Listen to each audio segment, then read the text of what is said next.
Hey.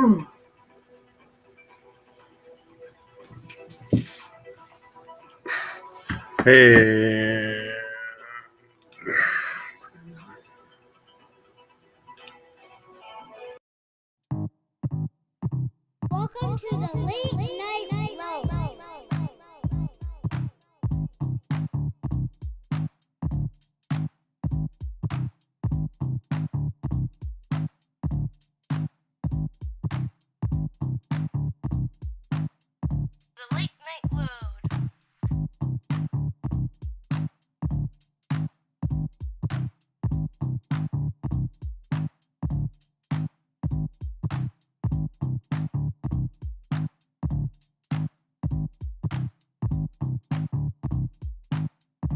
Late Night Load.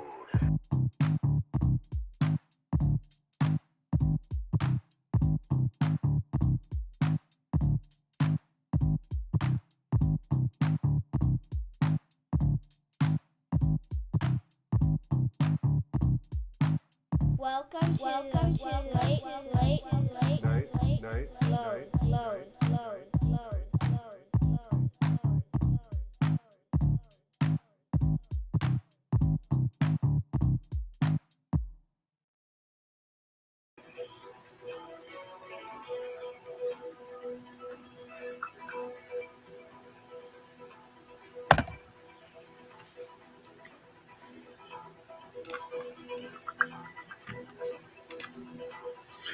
Hey, everybody, welcome to the Late Night Load. It's Web C here, and we're just getting loaded in and set up, and I got a guest coming in tonight. We're going to be talking about FTL. If you don't know what that is, stick around and hang out, and you'll find out. We're going to be playing Grand Theft Auto Story Mode tonight. I'm just replaying the story. I've played it before. I forgot what it was all about. It's been a few years. Yeah. My guest for the night will be in a couple minutes. I just sent him the link. And yeah, so we're gonna get to rolling on some GTA 5, guys. And Franklin's just probably picking up some money, huh? All right. Hey, man. What's up? Hey, buddy. Hey, what's up, man? Yo, hey, you cool? Where's my Meet me at the car? club tomorrow. Hey, you on this report? Franklin walking around right now. Hi, Marissa. Any auditions for my song? Holy hell! Oh, holy shit!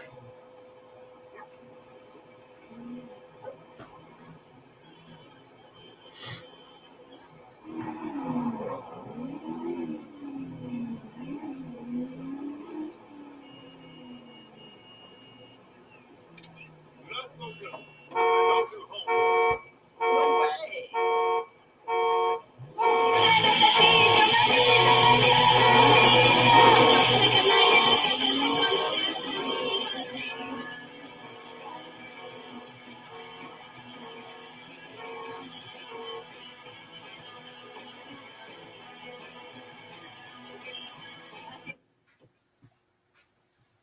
Did you have the control for the sound? No. Oh, my bad. I was like, that's kind of loud. Just turning that down a little bit. It's much better.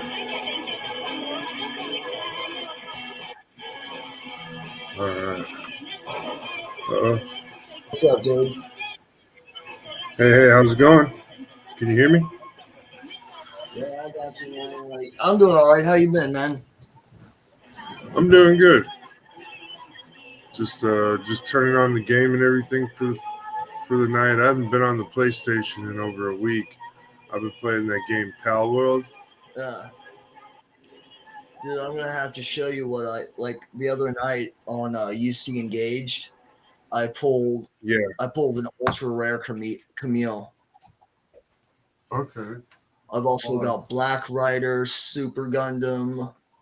I've got like a lot of ultra rares. Got like 5 ultra rares, 10 ultra rares, something like that. So what's tonight's subject? Hello?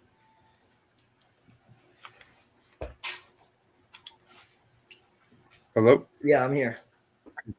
All right, now I can hear you. Ah, Much better. hell yeah. So what's Yeah, I couldn't hear you at all. That's weird. It was just my computer speakers are real quiet, so I had to switch over to headphones. Ah, yeah. So yeah, we're just so yeah. Anyways, I just wanted to pick up where we were talking. We were texting the other day over on the chat room about FTL, and I just told everybody, if they were wanting to know what we were talking about, to stick around and you'll find out what we're talking about with FTL. Yeah. It is definitely a interesting subject, this subject to say the least. Uh, Yeah, I've definitely been well, I've been studying it and looking after it for years now because I've had that interest. You know what I mean? Like yeah. so. Well, Um, one thing I want to touch on with this real quick is tachyon emissions, how they play in it. so in all honesty, like I mean, a tachyon is just a particle that doesn't make sense to the general relativity measures. You know what I mean? So that's why they give it the name tachyon particle. It just means it doesn't have a full. They don't have a full grasp of that particle. It's just one of those particles that they're going to give it that name to just to put it in a classification. You know what I mean? So I don't think they actually have any actual effect on anything to do with travel necessarily. I don't think there's no leaching or anything. Okay. So I don't know. What do you think? What's your definition and thought on tachyon if Well, you're worried about? from what I understand, they have like they're basically it's kind of fabric of the universe type thing. They're faster than all forms of light, any other type of particle out there, and Hmm. supposedly they're supposed to be able to bounce in between everything else. So basically, like go back and forth between dimensions and everything else within that. So if you take that and you kind of look at it, like you can, like if we could understand tachyons a little better, I think we would be able to get a little bit more. Oh, sorry. Are you there? Yeah, I'm here. Okay. I didn't mean to cough in your ear. Sorry about that. Um, keep going. But yeah, so tachyons when like it's just it's crazy that something like that can exist because there's not supposed to be anything faster than light. Hmm. So for something to be out there and traveling however many times faster than the speed of light, that's pretty insane. Yeah. Okay. So, things outside the classification of a tachyon that are faster than light. Um, One is an electron. Mhm. Electrons are technically faster than light. Yep. Um, if we think about it, if we really think about it, now we don't classify them as a tachyon. And then also then we have the Higgs boson. Now the Higgs boson fits more into the description of what a tachyon is. The Higgs boson is so powerful that it can exist and not exist at the same time. Okay, that's how powerful that particle is. But it has also the same qualities of how fast it is, how fast you have to have a reaction happening to even see that particle come into our reality. Mhm. So with that, the tachyon sources are also the same, um, and they're not even limited either. There's things that we haven't seen or begin to study because we don't realize that they're even on a wavelength that can be measured yet. That are faster than the light wavelength. So there's just a whole bunch of, if we get into that, that's like a big deep rabbit hole of like going off into like other dimensions and stuff. Yeah, yeah, it definitely goes into the theory of multiple universes, parallels, Yep. pocket dimensions, all of that. Hmm. And So recently, uh, I I was reading. I get these like scientific updates all the time from Google. So recently, I was reading something that partakes to this FTL subject. Was they took a photon and put it inside an atom, and then they had the atom play ping pong with itself and the photon. So the photon was the ping pong ball, and the walls of the atoms, they warped them. They used Cuvier. Um, hmm, so they used a Cuvier warping device or whatever, and that's what happened. What is that noise? what noise? Or is it like you breathing? Well, I am on a headset. Oh, okay. Uh, uh, I uh, can. Sounds like someone's either snoring or something, or someone's breathing heavy. well, it's probably my old lady.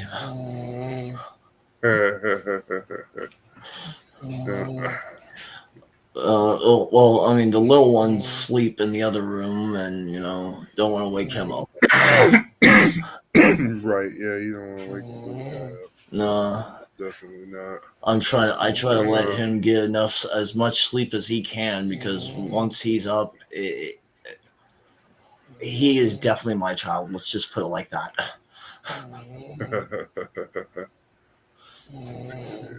okay. I'm trying to figure out what I'm supposed to be doing on this game right now. Like, have you picked up a mission yet? No, I'm not. I'm not in a mission yet, so that's what I'm doing right now. I'm trying to figure out what my mission is. Uh, yeah. So one other thing that I've realized about FTL is there are possibility of two ways of doing it. There's a theory out right now that NASA's working on that they can do an FTL jump through a event horizon. So basically Stargate style FTL. Okay, I'm listening. So basically they artificially open up or they find an actual wormhole and then they launch a ship through it. Okay. Which that would probably Well, take a tremendous amount of power to create one. no, actually, it doesn't, because we've recently come out. Scientists have recently, in the last 10 years, have come out and said wormholes exist. We just don't know how to. We don't know how to view the other side. We don't know. We don't know how to get to the other side.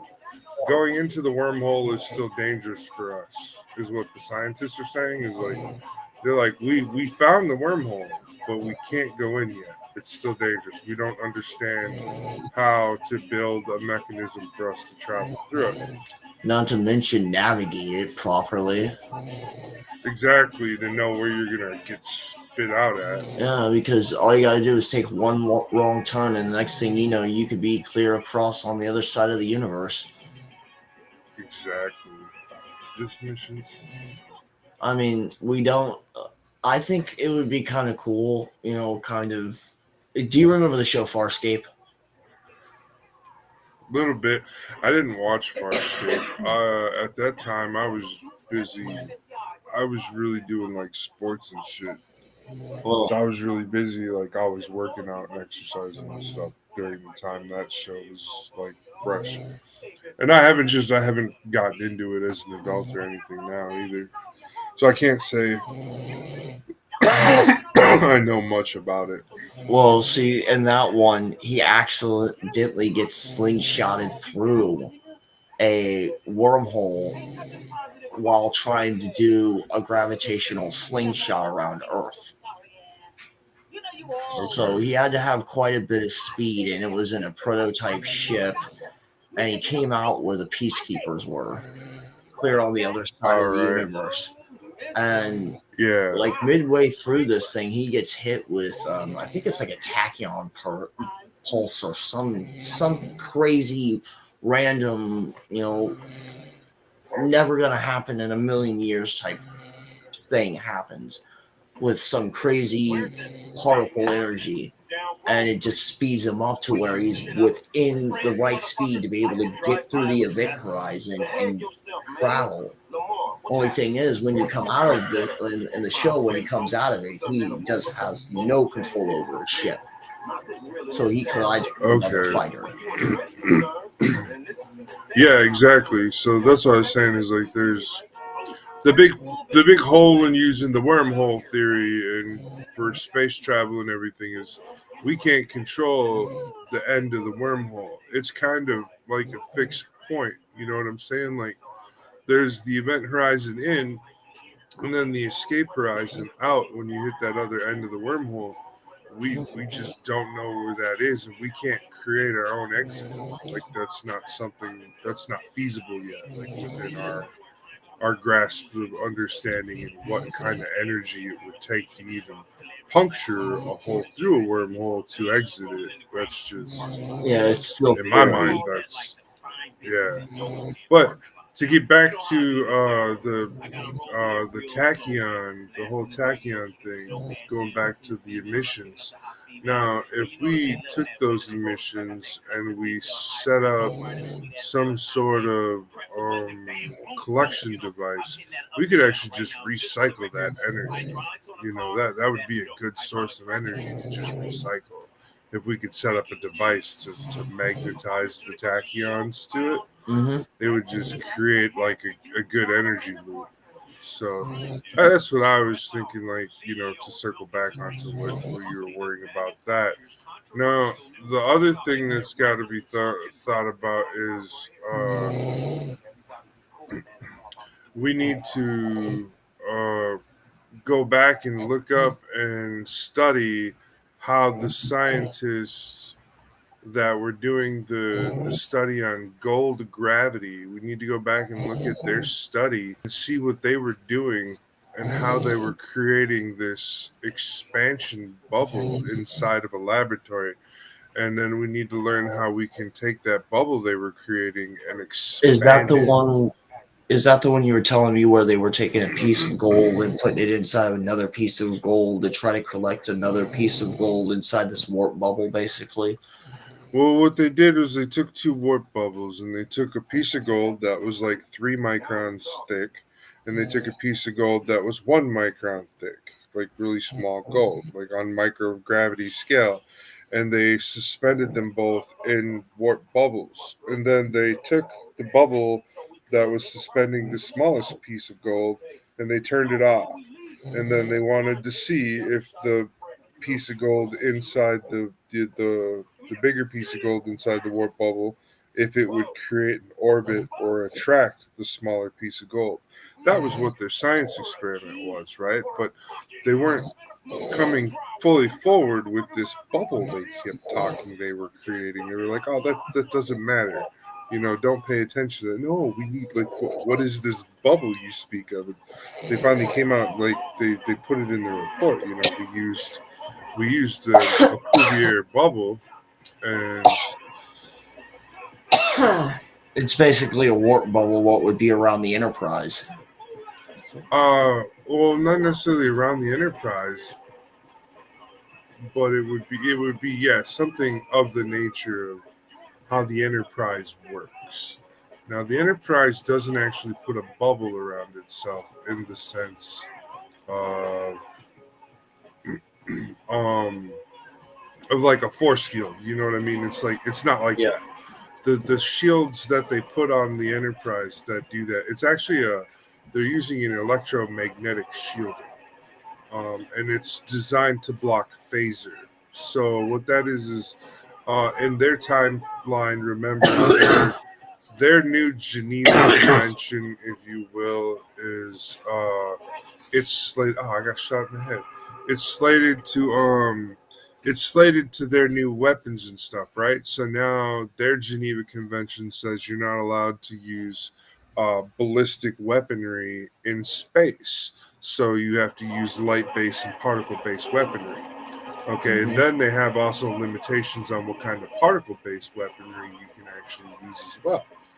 Some of the particle-based weaponry, if it's penetrating uh, or the wavelength, that's right. If its wavelength penetrates like solar like radiation does, like what Yeah. like you can't use it. But if it hits a hard surface and it damages a hard surface, it can be used. So like they have rules on what kind of on the weaponry, and it can't be uh what do we call it? It just can't have a round.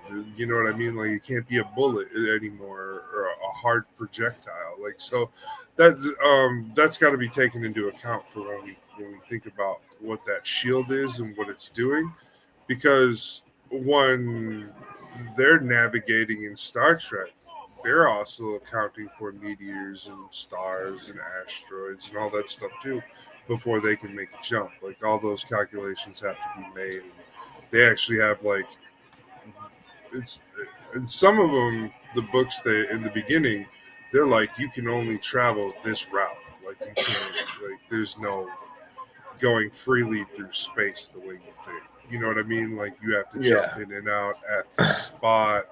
You can't do it too close to a planet. You have to follow these rules. Blah blah blah. So there's a bunch going on there. Oh, I keep dying.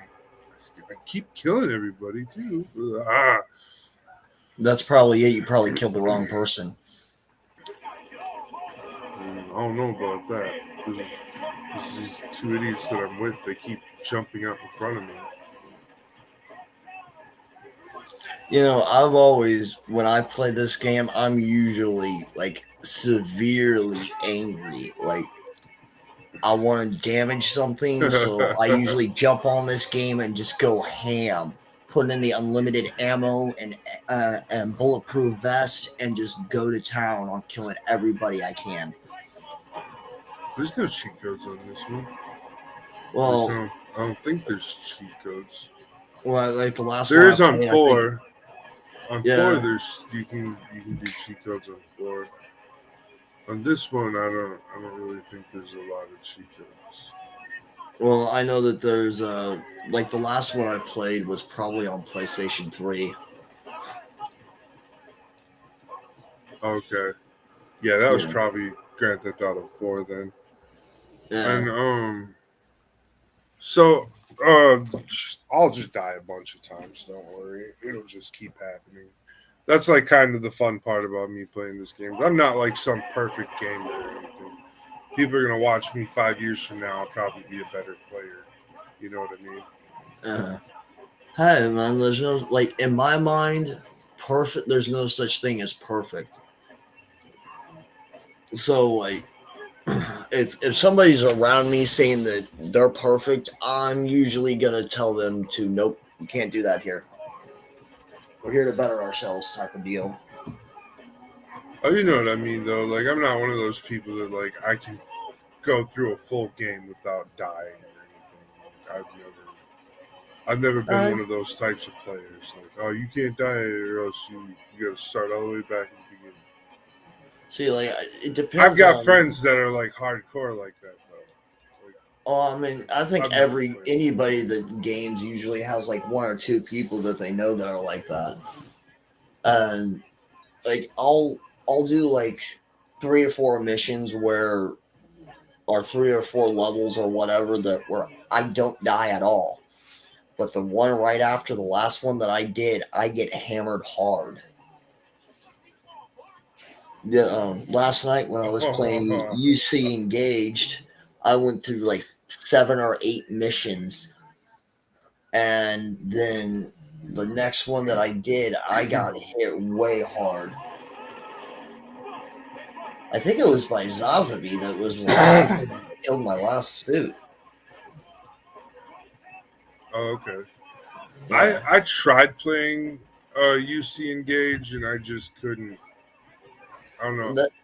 They ought to bring back Gundam Breaker mobile, in my mind.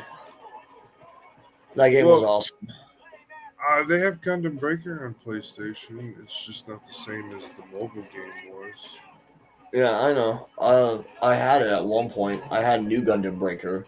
My Yeah, that's what I've PlayStation, got. my PlayStation got yanked. Uh, Uh, but I can also get it on Steam. So yeah, yeah. I just bought Pal World off of Steam. I'm either looking at either New Gundam Breaker, or like the complete battle chest for CNC. Okay. I've not played a whole lot of Command and Conquer, but I know people who have played it for years. So I no, mostly play Tiberian Sun. okay.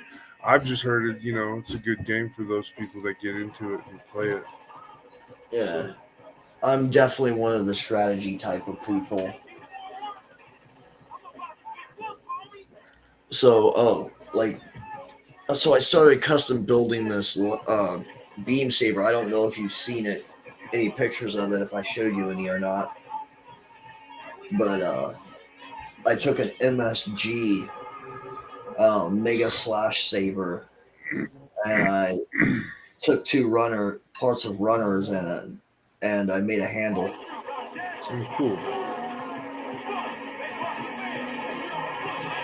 But all right, so with tachyons, though, there's also a dangerous side to them because of the unpredictability. Though I forgot to mention that.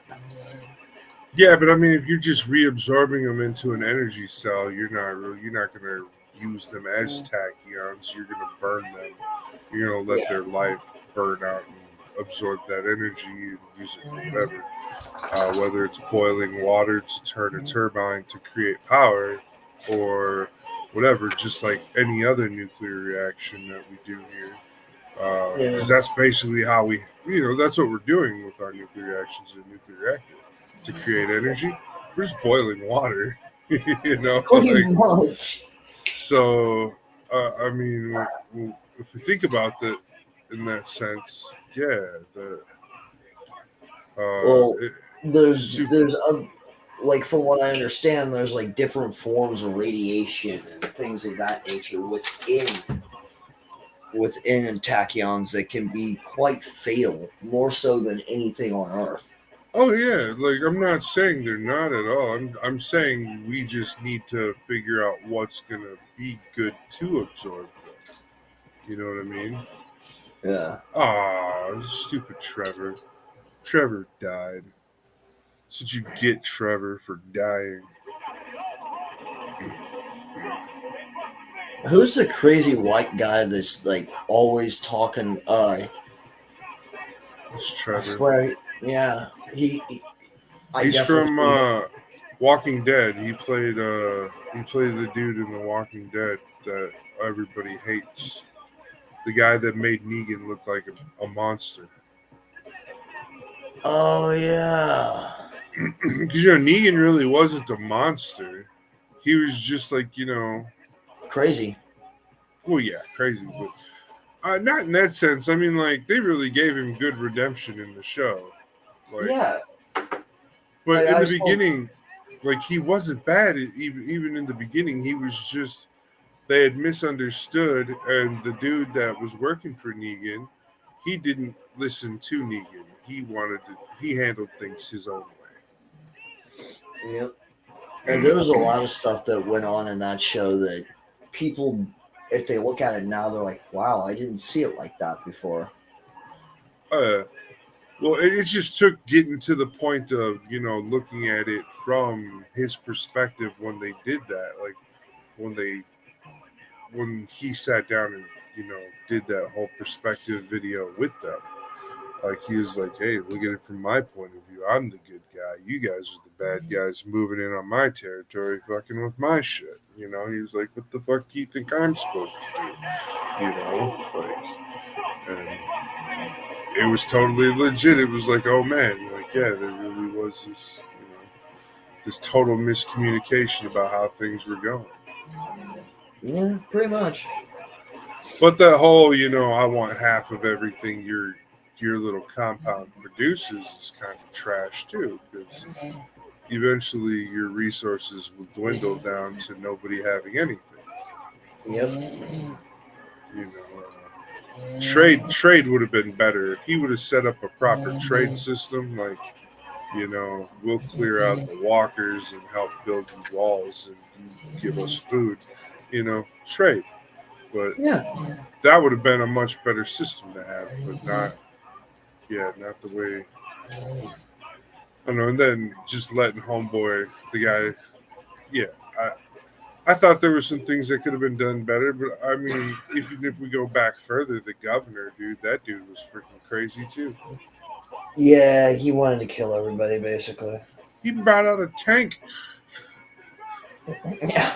Wasn't it Like, like wasn't an old World War II style tank, like a Sherman or something? no, it was an Abrams. It was just a poorly equipped Abrams. It was very clearly something from a museum that they repurposed into a zombie tank. But again, Damn, you got clipped in the back. yeah, I know. It's like, dude, I've been like ducking and dodging, and they're still You should getting have me. zigged instead of zagged. I know, right?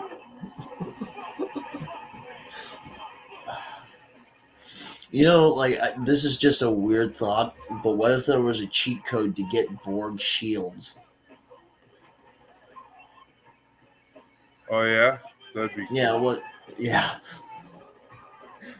Adapting. Okay, your attacks don't work anymore. You might want to stop before you piss me off. That's exactly how I see that going.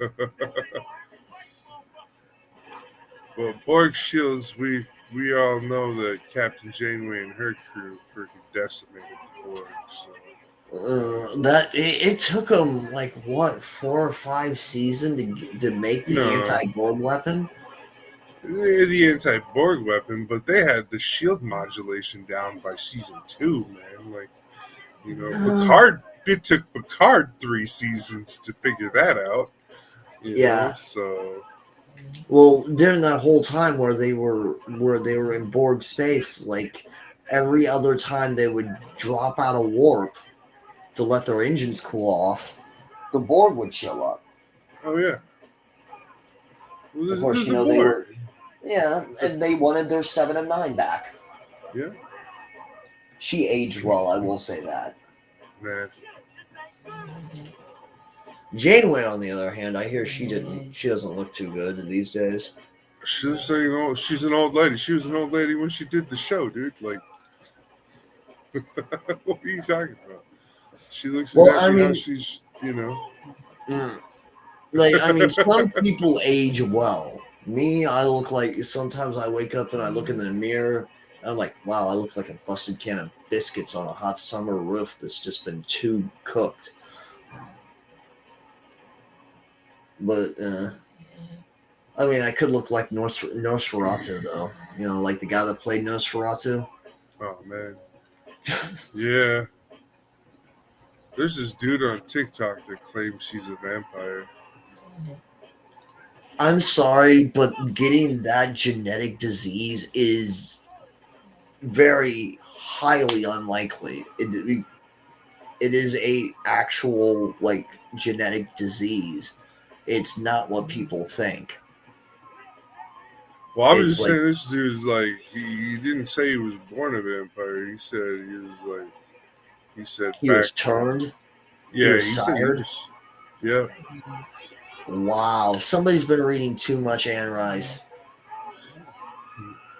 No, I'm just saying. He said it wasn't like that. He said it wasn't anything like in any book or anything. He said it's not explainable. He said he died one day, and then he woke up, next to another vampire. And that's it. That's all he remembers.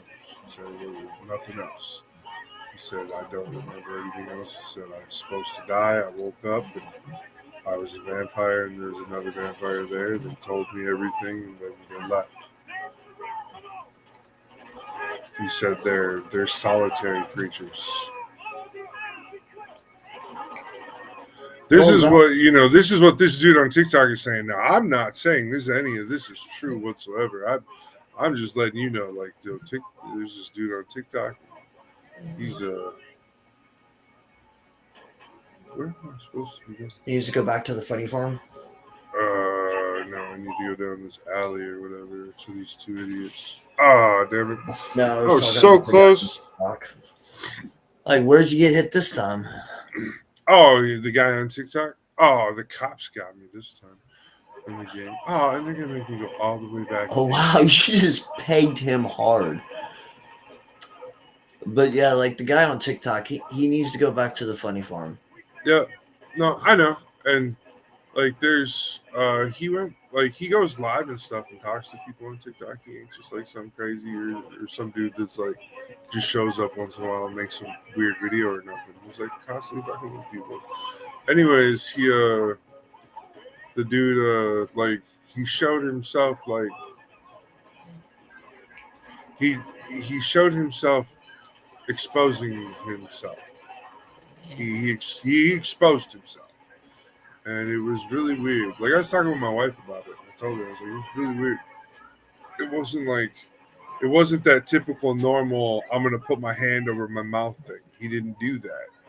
You know, like to put in the fake fangs real quick, and like he didn't do nothing like that. It was he very much so made it very weird and very hard for you to go, okay, that was fake. Like, but then like my wife has said, like that she's like maybe he got some Hollywood prop fangs, which are way better and way easier to manipulate in your mouth. I was like, hey, maybe you're right. Maybe I'm just being fooled like an idiot. I was like, I don't believe this is a real vampire.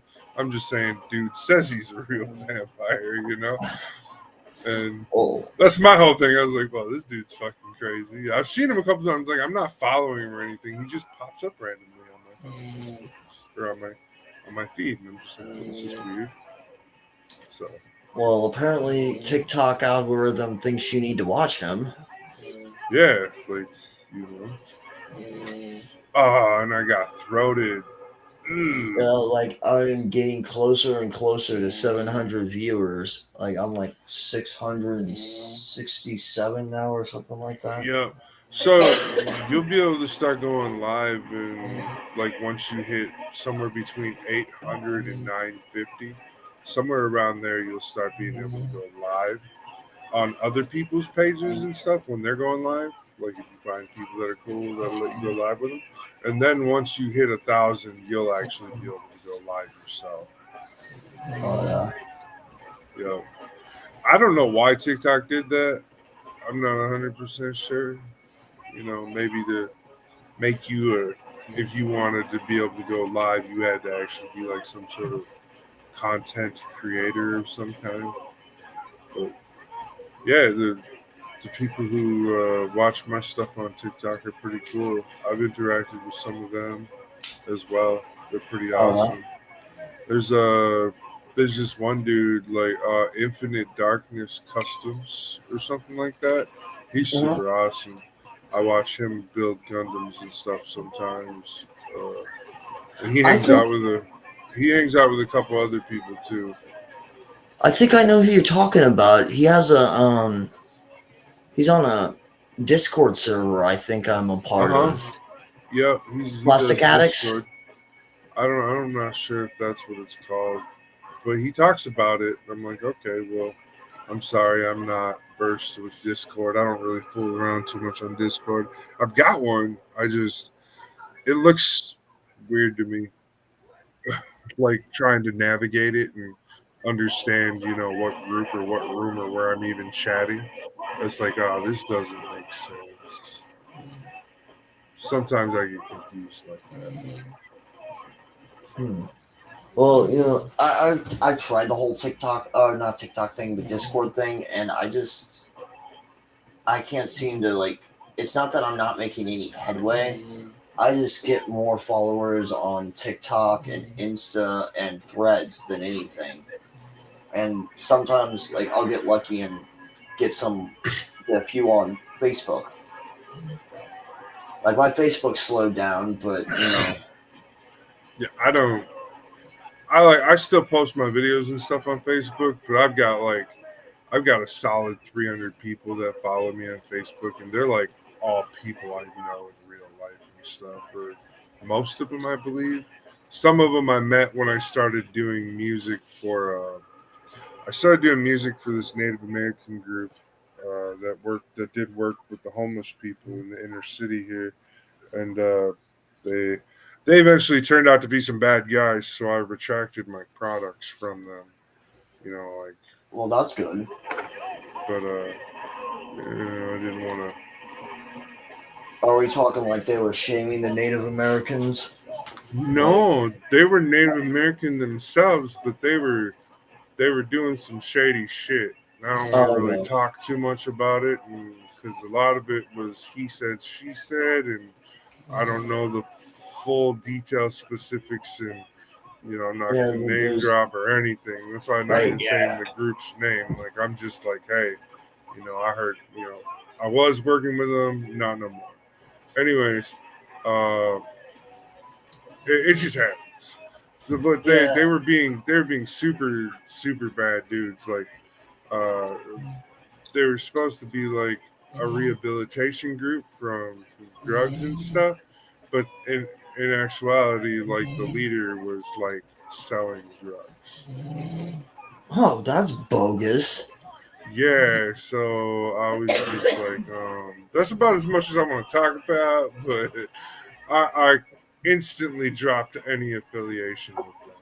Like, I don't blame you. Like we've had our conversations, so yeah, my ordeal with drugs, mm, and okay, if get you're that ready. trying if you're trying to say that you're doing the whole recovery thing, be about it. Because if you're not, and then there's someone like me around, like I've got 10 years off of Katie or Spice, whatever, the fake weed. Uh huh. Uh, I've got 10 years off of that. I got 12 years clean off of heroin, and then I've got 2 years and a couple months off of meth. Well, that's good. I'm glad you're clean, dude.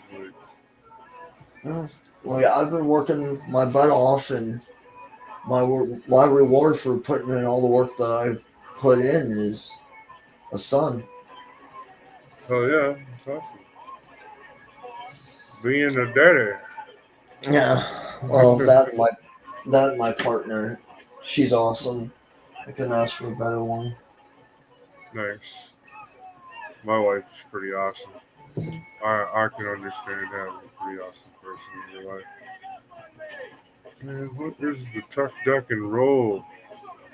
Oh, that dude is still alive? Come on, dude, die. I think you just took somebody's prey. I think your homie just got pissed off at you. Oh no.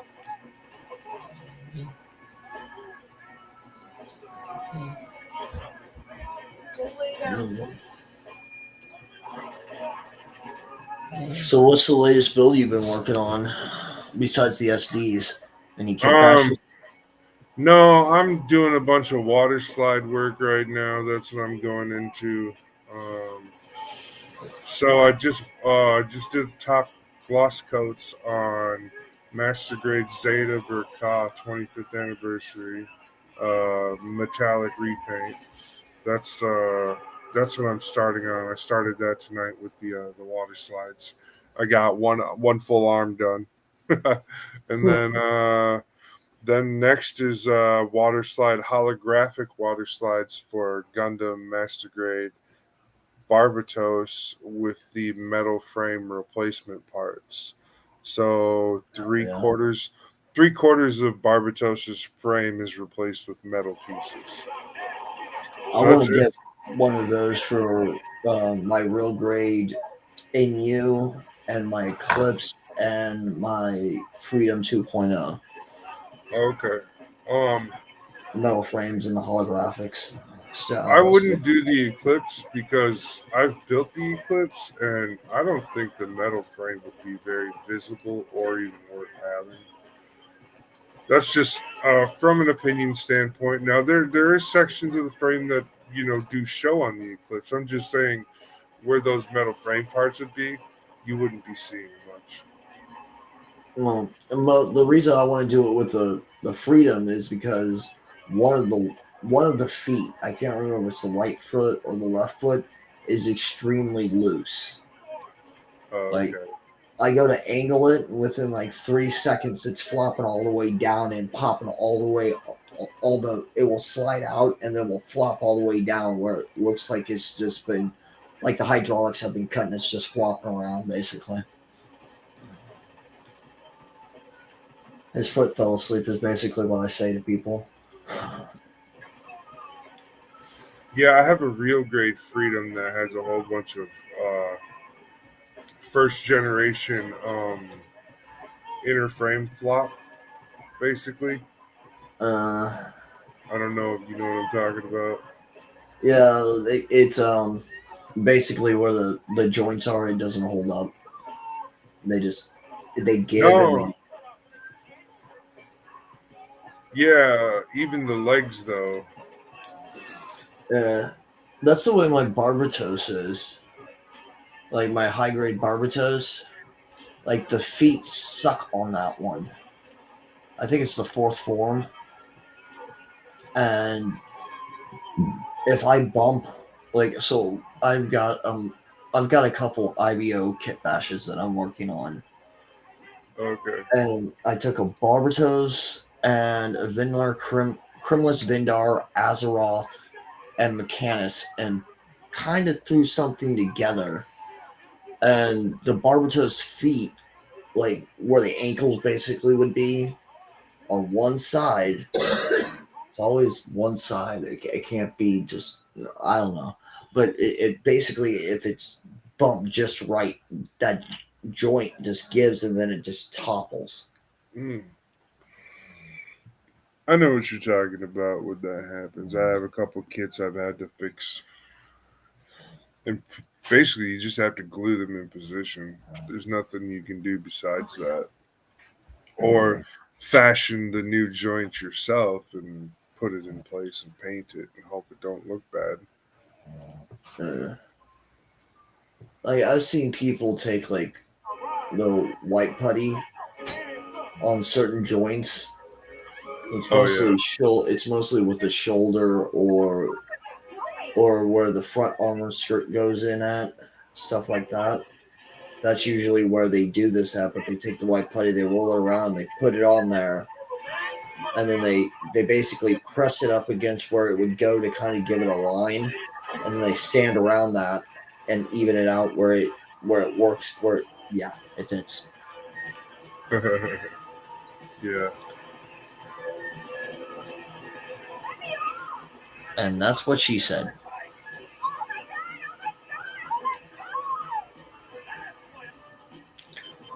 I forgot that there's a spot in here like the that all the girls sound like Valley Girls.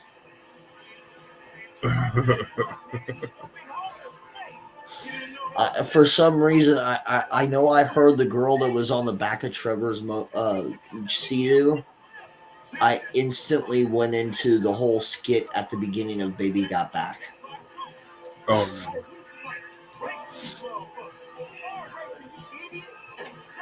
I have no clue where I'm supposed to be going or anything. I think this is a getaway mission. Uh, I hate the one where you gotta get up on top of air conditioner or something, and you gotta throw the canister into the ventilation unit. oh So yeah. yeah, it's a heist. It's crazy. It took me like 5 or 6 times, maybe more, to get past that mission because I was always off by 1 degree. Oh, okay. Mm. My first heist went okay. So I'm not on the second heist yet. This is some stupid mission messing with some gang or something. Mm. I have no clue. They're just trying to All get away right. from cops. So, what do you think would be more viable for an FTL? The wormhole version, or kind of like Star Trek and Star Wars combined?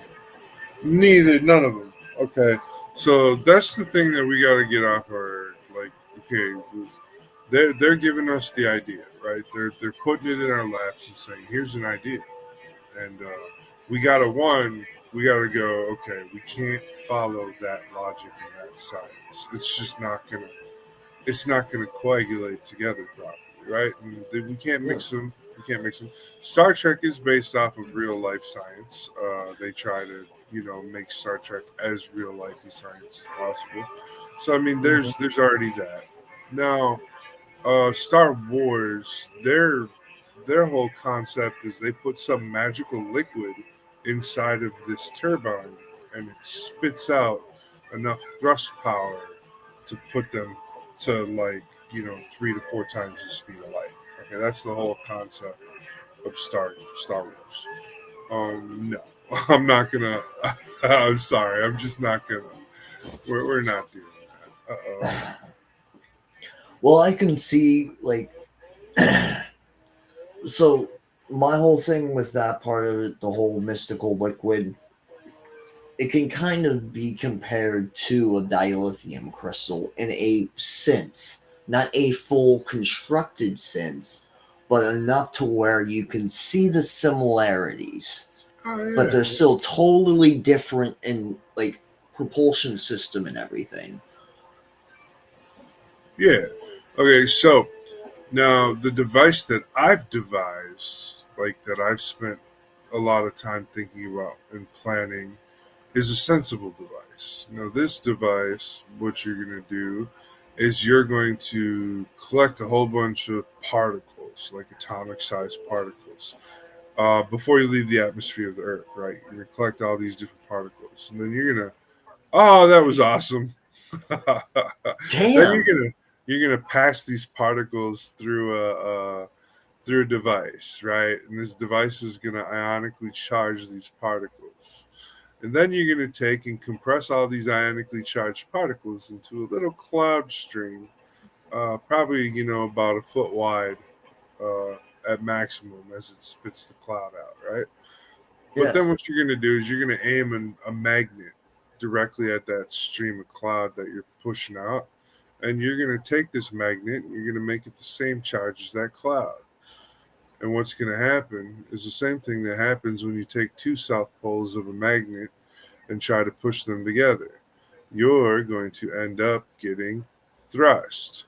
Now, if you keep spitting out little bursts of magnetic energy and putting a magnet and turning the magnet off and on, pulsing it, uh, would you or would you not go faster every time you pushed yourself a little bit more?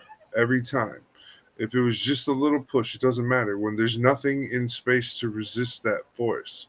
So every time you create just a little Mm. push with that magnet, that little push gets faster and faster and faster. And eventually you're going the speed of light. Now, to stop yourself, you do the same thing. You just reverse the magnet so it attracts itself to that cloud you're putting out and it slows you down. And this device I've been working on for years on how to create it and manage it and maintain it.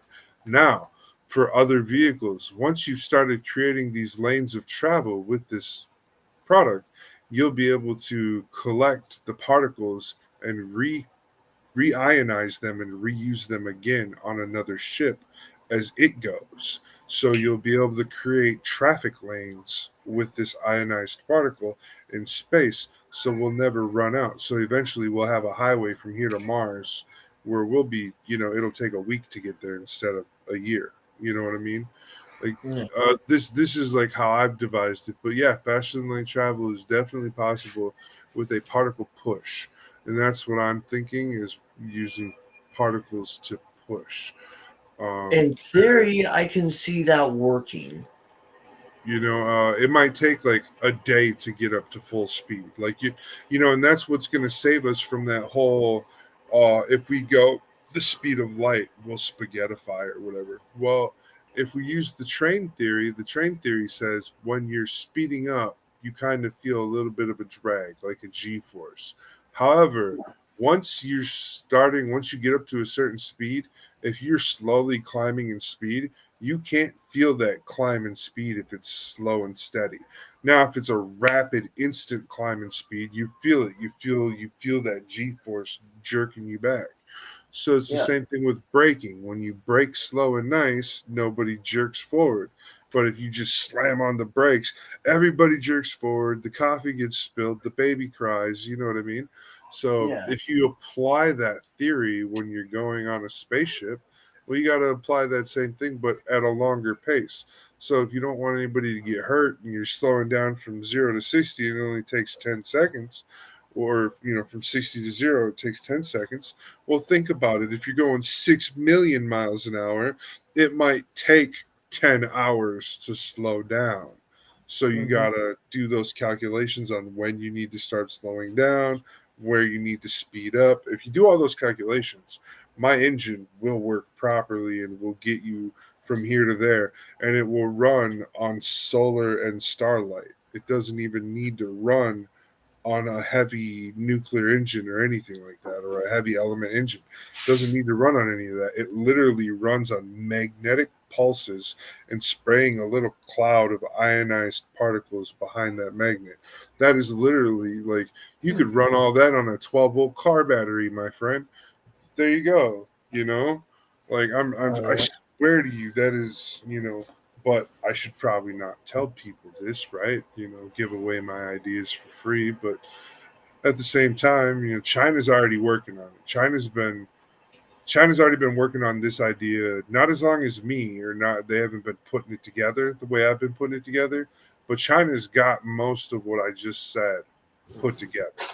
They have this engine they're working on where it runs on almost the same principle I'm talking about, except for they're trapping the particle inside of this, like uh they're trapping the particle somehow instead of letting the particle roam free.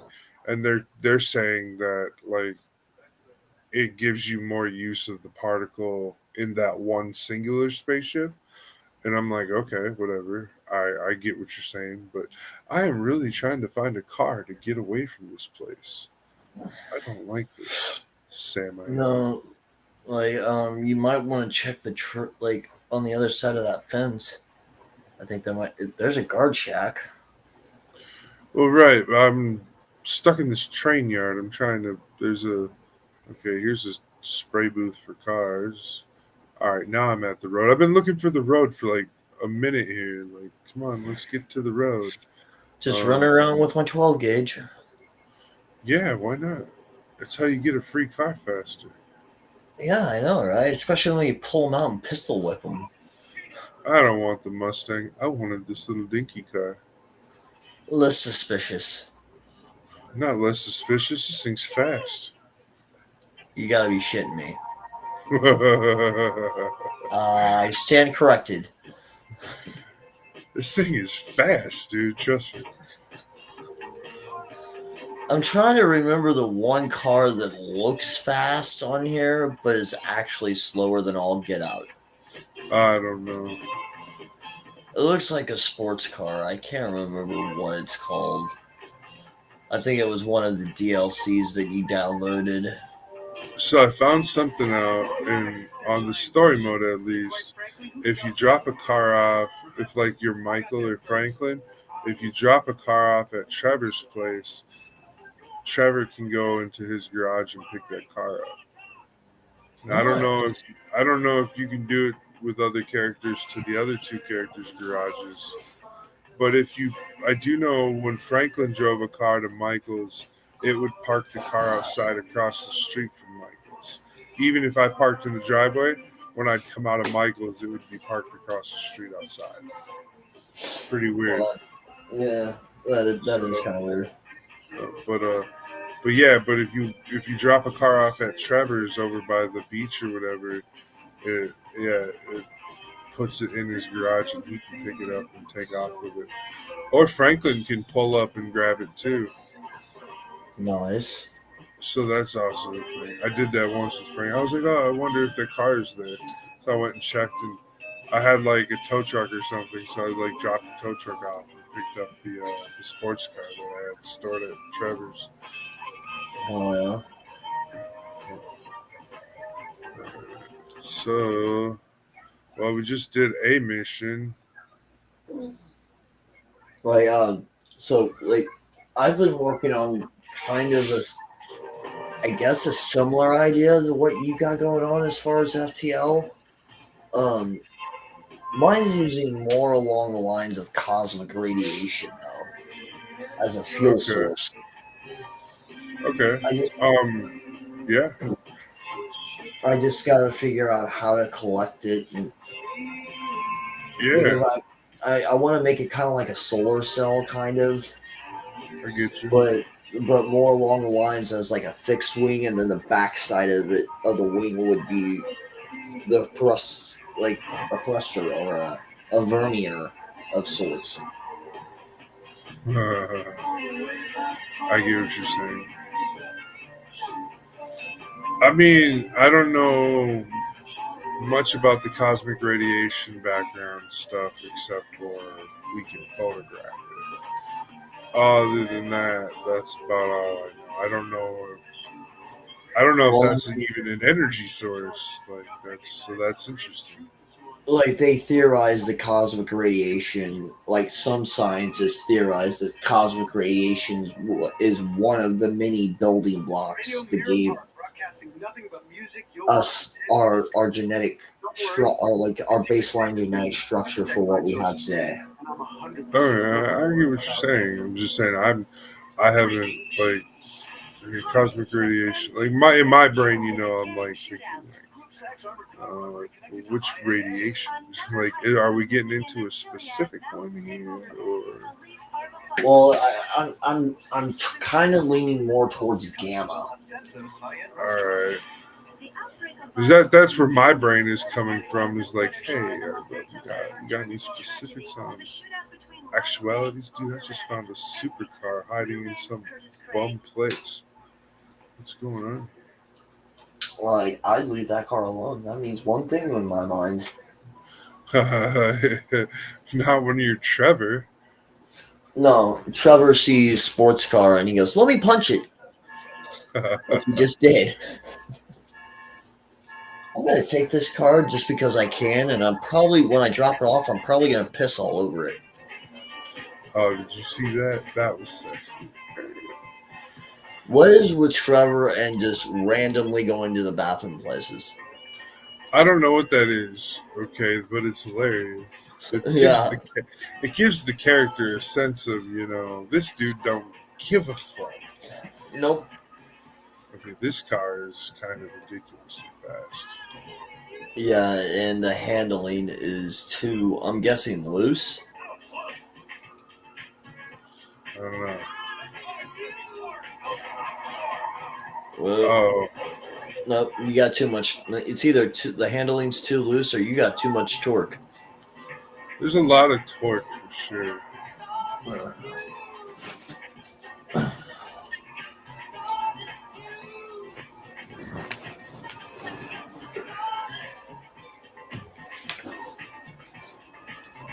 I'm still trying to figure out how I'm gonna combine the GPO3 with my narrative. That's what I really want. I want to take the back unit off of it, like the lower part of the back skirt, where the maneuverability thrusters are, and I want to attach them to it, to the narrative. You're gonna combine the guppy and the narrative, but the guppy is just a pumped up narrative. That's all the guppy actually is. Yes, it's more along the lines of it's just with the mobility thrusters and probably the back unit. Like I want to attach the back unit because it pops apart when it with the high grade. Okay. I was taking the arm off and then putting them on there somehow where they could twist it, like back and forth, and Yeah. then a little bit more thrust capacity. Okay. And I've still got to figure out. So with when I built the APACs, like just the APAC flight unit alone, it's dead in my head. There's too much free space going on with the backside of it. It's just It's just the propellant tanks, and that's it. Yeah. It It's a high grade though, so you gotta remember that. Yeah, like even in the That shell, means there's a little that bit more going means on back there. well, it's a high grade. It means it needs a little love. Uh, well, That's the thing. Like when you buy a master grade or a real grade, you get all that detail, you get all that, all that form, that shape, those color separations. But even when you're buying something like one of those big high grades, it's a high grade. You got to keep that in mind. Lots of love needs to go into adding a whole bunch of extra detail to those kits. Like my high grades that I paint up and do all that extra stuff to. Oh yeah, man, I go the extra mile. I rip apart Star Wars models and stuff and carve out sections and plant them inside the robot and hide them and make them look like they're part of the kit and stuff. And then people are like, "Is that a master grade?" And I'm like, "No, it's a high grade." And they're like, "Oh wow, that has a whole bunch of detail that mine don't have." And I'm like, "Yeah, because I and put it that's there." what I'm beginning to do more and more. Like as I go Oh yeah, along, yeah. like I I'm just figuring things out. I consider high grades. You need to have a much higher skill set to put high grades together. I believe real grades give you good practice, and I believe master grades are good. Um, they're good to see what the details are that you could enhance your high grades to. So there's a reason to build all the different scales of the model kits. The only thing I haven't built yet is a perfect grade. And The only perfect grade I built was that frame arm that I got way back. uh, Uh, yeah, I have not built the perfect grid at all. But they're spendier models too. Like I don't well, see mine was that a kind of Playmo, money. not Gunpla. Mine was Okay, a frame arm. yeah, well, I've bought frame arms before too. I know how they're built. They're And they're actually pretty much like Gunpla. yeah, they're like not much different. I like the Hellinger. I want to get the other ones that go along with it. Um, I have the white frame arms dude. I don't remember his name. well, there's Hellinger Wreath. 2 or 3 is the one I've got. The one with the scythe. It's a white frame. Oh, It's a you got gray that one. frame, white armor, and blue clear coat. I don't know. I've gotten older frame irons. We're talking before that series. To the 2017 series, not the 2020 series or Yeah, whatever. There's a series that came out before those new ones, and yeah. I've got one of the guys out of that one, I believe. I think that's it. Or is it Kotobukiya is what it is? Who built it or whatever? Yeah, It's well, does a lot of stuff. In fact, uh, like if you want to get like parts that you can add to your perfect grades and your real grades and master grades, Kotobukiya MSG line is actually really good for that. That's all this card needed was just do a little damage, get it beat up a little bit. She's rocking now. You probably knocked one of the freaking corner panels into the wheel enough to keep it straight. Probably. So I've got to send you a picture. It's a picture of Godzilla, like late '80s, early '90s Zilla, with larva form Mothra on the tail, on Godzilla's tail, and it looks like he's getting ready to flip him off and like slam. And yeah, you already know where my mind went. Oh yeah, kick the baby. Don't kick Oh the no, baby. I was like, well, my mind went, well, that brings a whole new meaning to butt stuff. Oh, jeez. Wow. Yeah, that wasn't even on my radar. I'm so sorry. No, I was having. You said it was in larva form or whatever. It's like a baby to me. So I was like, oh, he's getting ready to kick the baby with his tail. All Uh, right. well, I mean, that's another way to look at it. Yeah, South Park joke. yeah. Old school South Park is a lot better. Oh no, that joke came back full circle, man. They did a few seasons back. They did Ike did steroids or whatever, and Oh, kick the big so brother.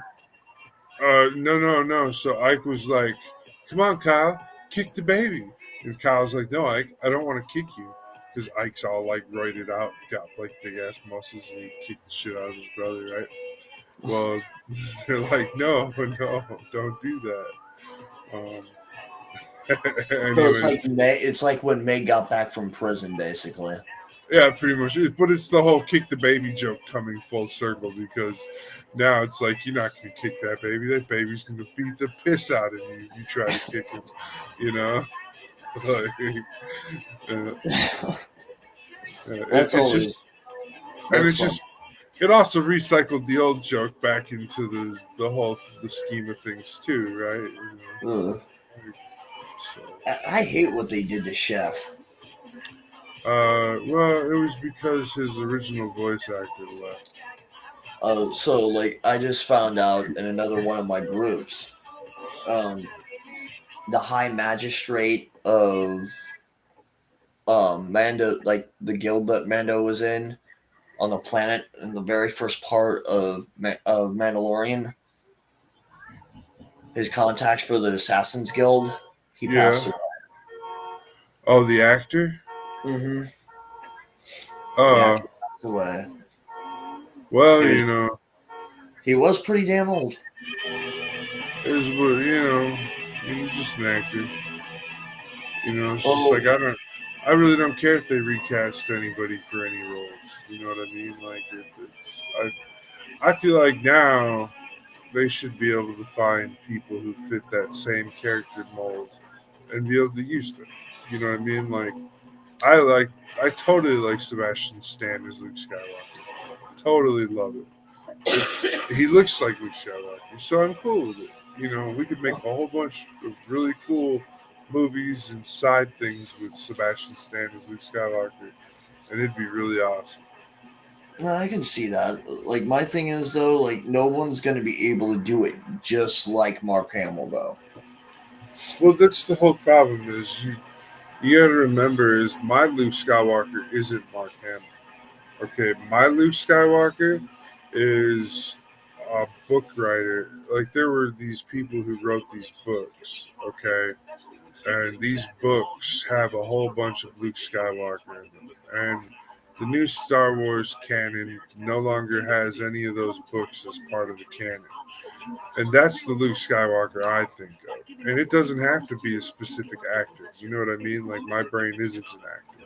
My brain is just like, dude, as long as he looks like the character, we can, we can definitely manage. Like, it's cool. And Sebastian Stan does look like Luke Skywalker, like Mark Hamill did when he was younger, and appropriate for the time period that he's supposed to be in. It's Yeah. past Return of the Jedi. We've already done all that. And it's just It's like in Carrie. between. It's in between episode 6 and episode 7. Yeah, it's just like whatever's coming next in Star Wars, they have to recast Carrie Fisher now Yep. because her role is needed in this next upcoming event or whatever they're making a movie about, and without her, it's not going to work. So they're going to have to recast her. and You know people are what book like, I wish they would do a movie on from Star Wars? "What? Which one?" The Eye of Palpatine. Well, that one wasn't too good. The, No, I just want to see the Dreadnought. the, I mean, the Dreadnought gets repurposed by Jason Solo. So I mean, if we did the It, storyline, if we do the it does storyline I become want, part of the new Sith Academy. yeah. And I'm just saying, I like the Solo Twin storyline the best. I think they should really do the Solo Twin storyline. I would even direct it. I would go and be the director and direct the Solo Twin story. Definitely keep it within, the book, because any other way people are going to get lost in that storyline. Well, I wouldn't go outside of the book, but what I would, you would have to compress it. It's and you'd Yeah. have to be honest with everybody. Look, it's compressed. It's all the books, but compressed. So don't be mad that we only show glimpses of things happening. Like you're still gonna get it, but it's not gonna be like a full on scene with words and stuff. Might be a montage of them finding their lightsaber crystals, or it might be a montage of them, each learning to use their force power. We're not gonna sit there and delve into the emotion of them doing those things. We're just gonna showcase them because that's what a lot of the book was description, Yeah. and Fluff. so, yeah, exactly. So I feel like it would be really easy to arbitrate that and compress a lot of that. Things where you would have to slow down and delve in are like when they go into that Dark Jedi Academy and as kids and stuff and have to fight each other and just shit like that, right? Yeah. And then there's And then always the training to block and reflect. I do mhm, not like how the Sith do that. no, but It's then there's like effective, but still very yeah. crude. Well, then there's also that whole, that comes full circle later on because as adults they fight again, you know. And this Yeah, time, you know, it's for keeps. Jason, yeah, Jason was for keeps this time, and you know, I still don't see how he like. I guess it's because it's been a while since I've read the books, but the way that he turned it, it seemed like he did it a lot easier than Anakin. no, what happened with him was, well, okay, so the turning of Jason started way back halfway through the Yuuzhan Vong War. Jason, he had a whole bunch of turmoil within himself about being a Jedi in general, and not necessarily being a good Jedi or following rules or anything. His turmoil was he doesn't think that the Force should be limited to just uh, restraint and control. He feels like the Force should be something that he uses as magic and stuff, like a magic of whim, and he can use it to please or whatever. You know what I mean? To bend the world to make it a better place and to make himself happy with it. Okay, Basically, so something it's a foolhardy kid would think. yeah, well, it's also like something that a Sith would think, right? Yeah. And so Luke's trying to coach him and guide him away from this thought process the whole time, and it's not being helpful because, well, these Yuuzhan Vong creatures and everything, they're without the Force. So he's going, well, if these people exist outside the Force and their existence isn't dependent on the Force, then we have to, understand that. And, that's an understanding all of its own. He was completely befuddled by it, and that's what caused him to question. Well, when that started happening, after he had gotten his clarity from the living planet like opened his mind further, but in doing so, the living planet also uh, intrigued him to search for a whole bunch of more like force sensitive worlds, like the living planet. And when Jason started reaching out for those things, he found this thing called the Sphere, which was like this little spaceship that the Sith used. And once he found the Spear, he started traveling to these different Sith worlds. And he actually found a whole planet where everybody was a Sith. Everybody on the planet lived the life of a Sith. And he was like, "How come you guys?" They were like, "No, no, no, we're not part of that. We don't, we don't get involved in all that." They were like, "That's a whole different, like the whole two Sith thing. That's different. Our world, we are, That started after Darth Bane died. Or yeah." no, before Darth Bane died. Yeah. Well, the on this planet they said they're from the oldest of ways between the Jedi and Sith, where there was always more than one Sith. Like where there was more than one Sith master. There was, Yeah. you know, but they're, like they also had their own like little rules and stuff about how they acted. They wouldn't.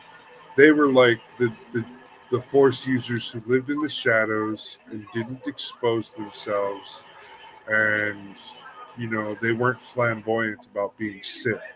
They were just dark assassins with Jedi power. Like Yeah. they weren't not like the Emperor in his right hand or whatever. Type of Vader. a, yeah. Well, Vader or Mara Jade or Luke, whoever you want to put at the Emperor's right hand at the time, because all three of them filled that position at one point or the other. So yeah, Darth Maul's brother, yeah, Janice. oh yeah, They almost had Jean for a while. there's a whole squad, dude. Like of people who have filled that position. So that's why I don't single out Vader for that job. And so I am super well versed in the Star Wars book. Like, I Like also think that they should do some Rogue Squadron movies. Rogue Squadron would be cool because there's still a Jedi in Rogue Squadron, so that would be cool. Like it would. Jamie joins up with Rogue Squadron later on for a little bit.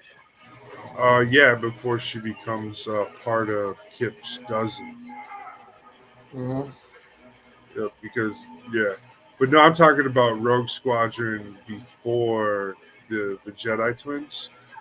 Rogue Squadron had Coron Horn, and he's one of Luke's students, and he Hmm. becomes a master, and he becomes a dope master too. Like his Doesn't skills and he stuff. learn? Doesn't he learn like the second style of lightsaber, Jedi lightsaber techniques? Um, it's kind of like that. He learned a second way of constructing his lightsaber.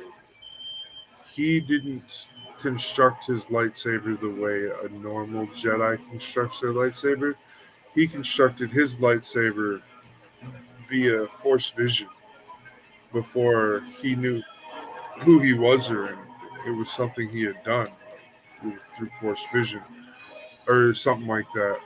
In the books, I believe that's what happened. He had like some vision on how his lightsaber was supposed to be built this certain way, and his blade was different too. I think his blade's yellow or gold or something like that. That would be a Force blade then, because there's only one blade that I know of that's yellow, and that's the Force blade. That's the one Mace Windu was supposed to have before he put it away at the end, towards the end of the Clone Wars. Okay. Um, I only know Mace Windu to have a purple lightsaber. Well, you see, Mace Windu is one of the very few, like his people are one of the very few Terran style humanoids that can go back and forth between brother and sister as far as the Force goes. Like it's crazy because his people can actually sit there and take and like it's just ease for them. Okay. So yeah, and with all that. Like, so, Cran Horn, his lightsaber, but like how it was built and everything, Luke Skywalker was upset. Like, I remember there being like Luke going, you didn't. How did you build this? And him going, a vision came, blah blah blah. And Luke was like, so you're no formal training. You built a lightsaber. You're a Jedi, dude. Like I can't say anything about that. But Quran became a different kind of like Jedi. He wasn't strong in the Force, so he had to become a lightsaber duelist. Is what he Mhm. became. That's why he had a lightsaber that was yellow. I think was because all of his force power was only in his ability to fight with his There's lightsaber. one other possibility that I can think of actually. Because Basically what would be the royal guard of the Jedi Order, the Temple Guardian. those are Temple Guardians were cool, but I mean that would have been a job position he could have filled. Uh, As as you far know, as the yellow blade goes, as far as the yellow blade, they used a goldish blade like that, a yeah, golden rose blade. yeah. So, and then blade classifications have changed a lot in the past Yeah, because it used to be just blue they and green. they muddled it a lot. Well, there was blue, green, red, and then there was crimson, and then they muddled it, and then in the books it was the first time they muddled the colors. So in the Young Jedi series, each one of the kids gets a different colored blade.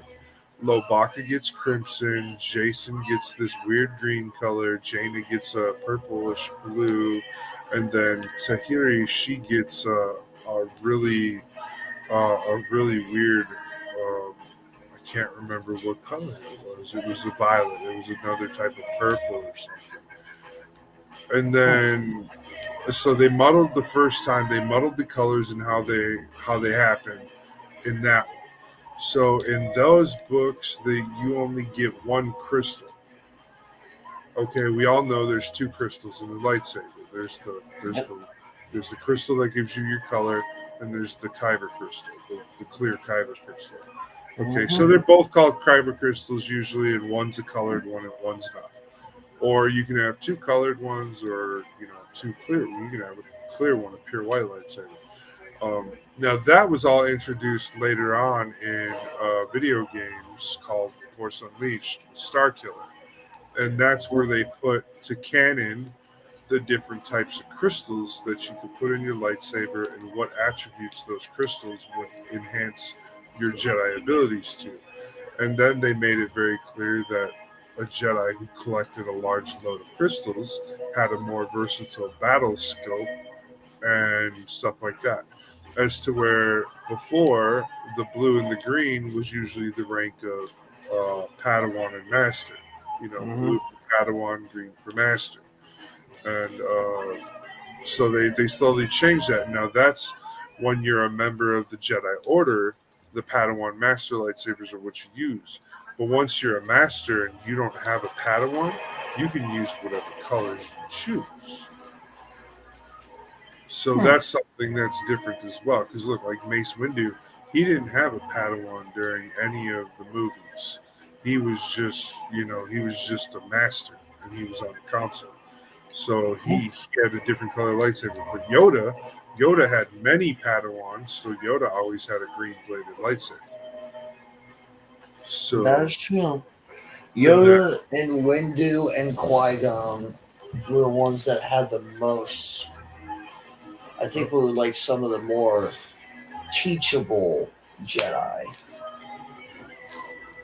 but then later on during Luke's time as him being a grandmaster and everything, he encouraged his students to reach out in the force and seek the crystal that calls out to them. And he would give them, the keys to his X-wing or to his skiff or whatever, so that they could go and get that crystal. And so Well, that's I know that the twins' first lightsaber, Jane grew the crystals somehow. no. That's what I It, was saying. Is no, she did not grow the crystals. Um, the what was Okay, what was special about those kids' lightsabers was their hilts. Each one of them customized the hilt due to their knack for things. So, like the warrior queen, she took a tooth from a rancor or whatever and carved it into the hilt of hers. So she had an animal tooth as her lightsaber handle. Jaina, her lightsaber was from electronic components and stuff because she's electronic savvy. Jason, he got his he wrapped his in a like an animal fur or something. He had something on something signifying his connection to the animals because he was always able to speak with the animals and stuff and get them to work with him and stuff like that. That was his super special force ability.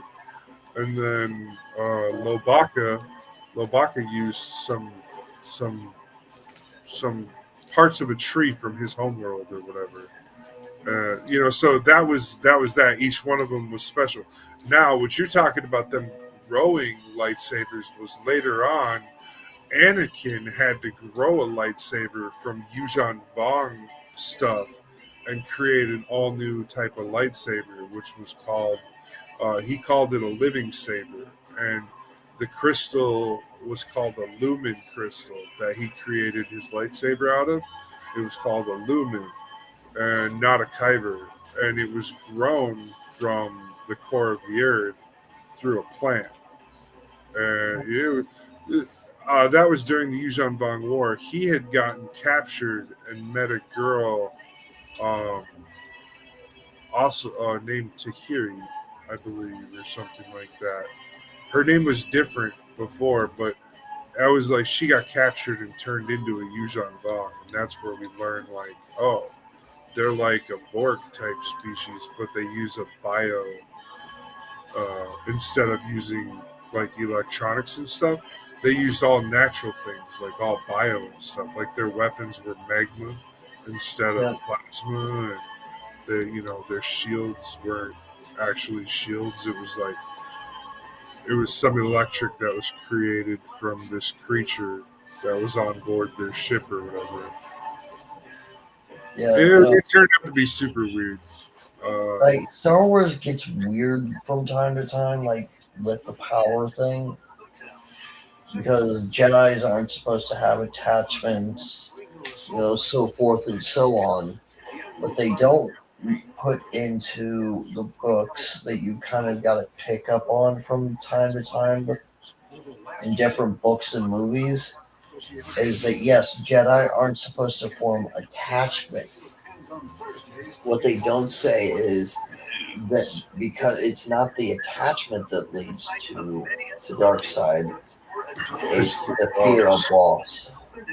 Well, it's not necessarily the fear, but it's just the loss, the happening of the loss, all of those emotions that Jedi's aren't taught to deal with. They're taught to suppress and remove. They're not taught to accept and allow.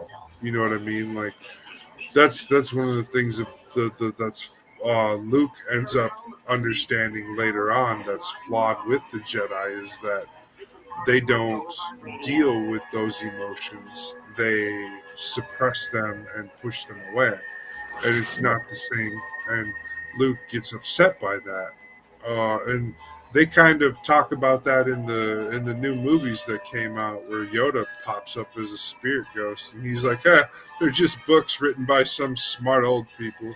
Nobody cares, you know." And Luke's like, Well, "Wait, what?" And Yoda's like, "Yeah, the Force really doesn't care how you behave. Just, you know, don't be a dick," is what Yoda said. And Luke's like, "Oh, okay. Thanks. Don't be a dick." Huh. I would have never thought of that. You know, not so many words or whatever, but that's basically what Yoda tells Luke is like, the Force don't really care. Like, that's not what the Force is about. So, no, it's. I like to think of the Force as more of a balance thing than anything. It's finding your own balance. well, in our world, we call it karma. You know, like, and we don't have control over it like that. Like, it doesn't let us have access in that way. Now, there's some people that say there is an access and that it's been turned off. Like we need to find out how to turn it on. I'm not so sure about that, but hey, Teach their own. Well, I can kind of see like you said, you don't like it. We used to have access. If anything, I think that's a little bit more viable because there's a lot of stuff that we've forgotten how to do over the years as a in people. as a sense, like, but uh, I don't. Also, that's the thing that I don't know because I mean, when you start digging into all those old texts and stuff, like even when we did back when we first started this show, we dug into a lot of those old texts and stuff. What you come to find out is like there's there's something out there that came here, did some stuff, and left. That's basically what we find out. Like the information basically decodes to that. Like Yeah, something came here, they did some stuff to us, and then they left. They just left us this way. They didn't do anything to like try and give us any clue on how to fix ourselves if we're broken or none of that. They just left. They were like, "Oh, you're good. You don't need any information." But what's funny is implanted into us, they left some weird things in us. One of the weirdest things that I've noticed that they left into us is our weird habit of collecting things. As a species, like we collect things and we store them, we hide them away.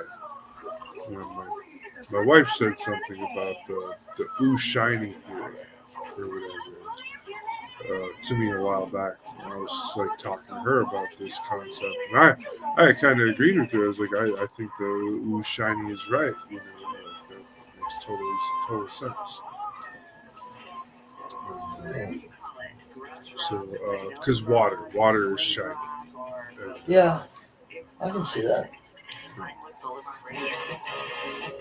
so that's why we have that affinity to shiny things because water is the one shiny thing to us that is life giving, Yep. stuff like that. So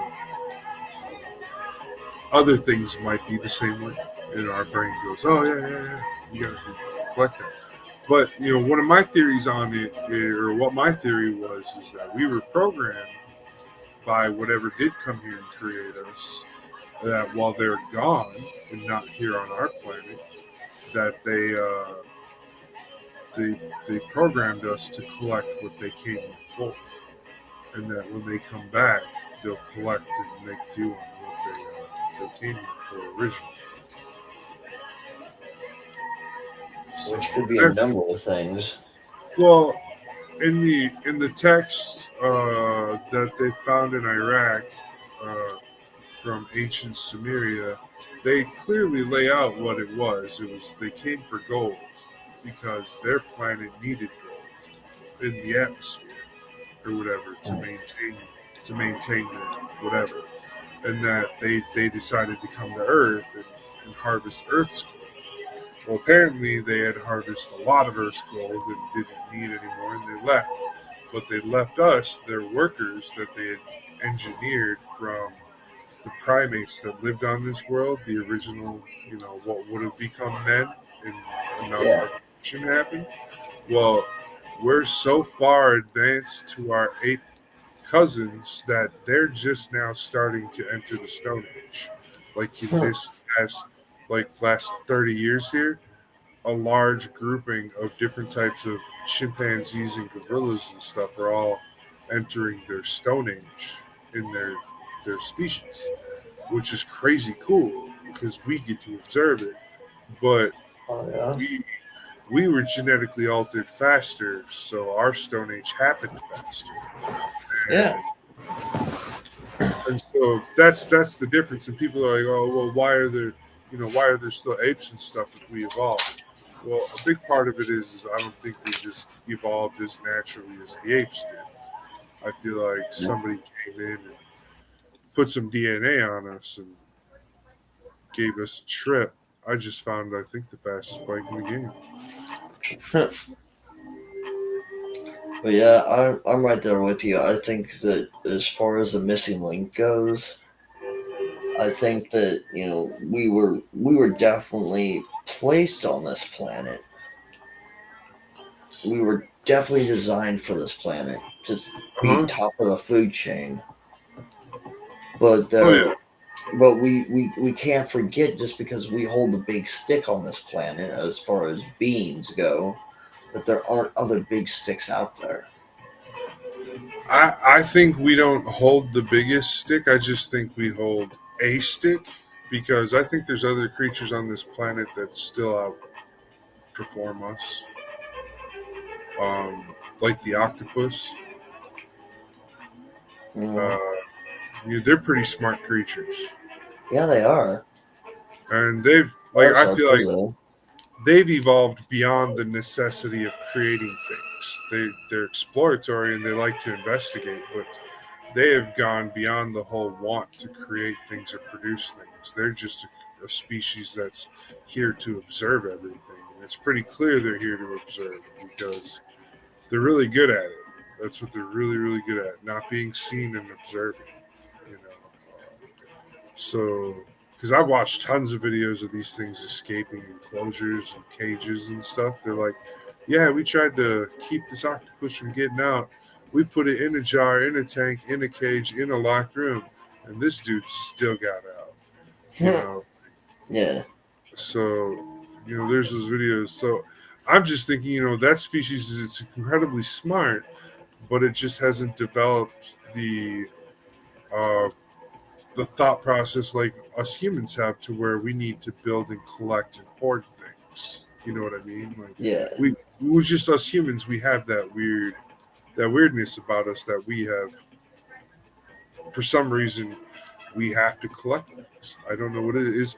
For everybody, it's different too. For like me and you, it's our plastic robots. For some people, it's their, different little jars of glitter. For another person, it's actual gold. And for another person, it's, whatever makes them happy. Like Toy Story toys. Whatever. Collecting is collecting. I'm just saying, there's a big correlation between that weirdness. Like, there's no other species on our planet that really does it. yeah, Now, there are other apes on this planet who exhibit the understanding of stuff. I don't know if that makes sense. Does that make sense? yeah. It The other does. apes, they exhibit the understanding of having stuff because, well, you can train an ape to, or you can teach an ape, not necessarily train, but teach them that, oh, this person has something that they can give you, and then it'll be a bonus to them if they can get that stuff from that person, right? Whether it's a piece of food, fruit, money, cracker, whatever, like just trying to get it from the other person. Well, uh, and then there's like other countries where people have trained monkeys to steal babies and stuff, and they've caught it on camera where there's been monkeys. This monkey rode up on a mini bike, dude, like legit. There's this video where this monkey rides up on a mini bike and tries to take this baby and ride off, or like ride off on this mini bike, and the human that catches this monkey doing this, like beats the monkey off the baby and then like scares the monkey away and the monkey runs off without his mini bike. So it's like, oh, your human's gonna be pissed because you ain't got no mini bike when you get back and you ain't got the baby you were supposed to get. Like my brain goes, wow, but why did you train the monkey to do such an awful thing? Like my brain is just like, who would tell the monkey to do that? But then the monkey does it, right? So we can clearly see that the evolution is there. It's possible for it to happen. Now, if we teach apes the concept of beauty within their species, and we taught them, hey, if you mated with an ape that had less hair, That would be really, that'd be cool because they're more beautiful. And then they kept teaching each other that mate with the ape with less hair. Keep doing that. Eventually, you'd get to what we look like, and that's all you got to do is just stick that little bug in their ear, just or what is it like they taught Coco the gorilla how to speak sign language. I'm pretty sure we can teach a couple more critters to speak sign language and tell them, hey, like we don't Start talking. yeah, just be like teach them about how to fit into society, and they'd be like, oh, wow, maybe we could create a society with a whole bunch of monkeys, and then that's where you get Gorilla Grodd, and we're all good. And Caesar, Oh yeah, Caesar. Yeah, and that's not too bad. Caesar wasn't so bad. he wasn't a bad guy, but he was put into a position to where he wasn't a good guy either, though. True. Definitely an anti-hero. Yeah. Oh yeah. This is fun. What is this do?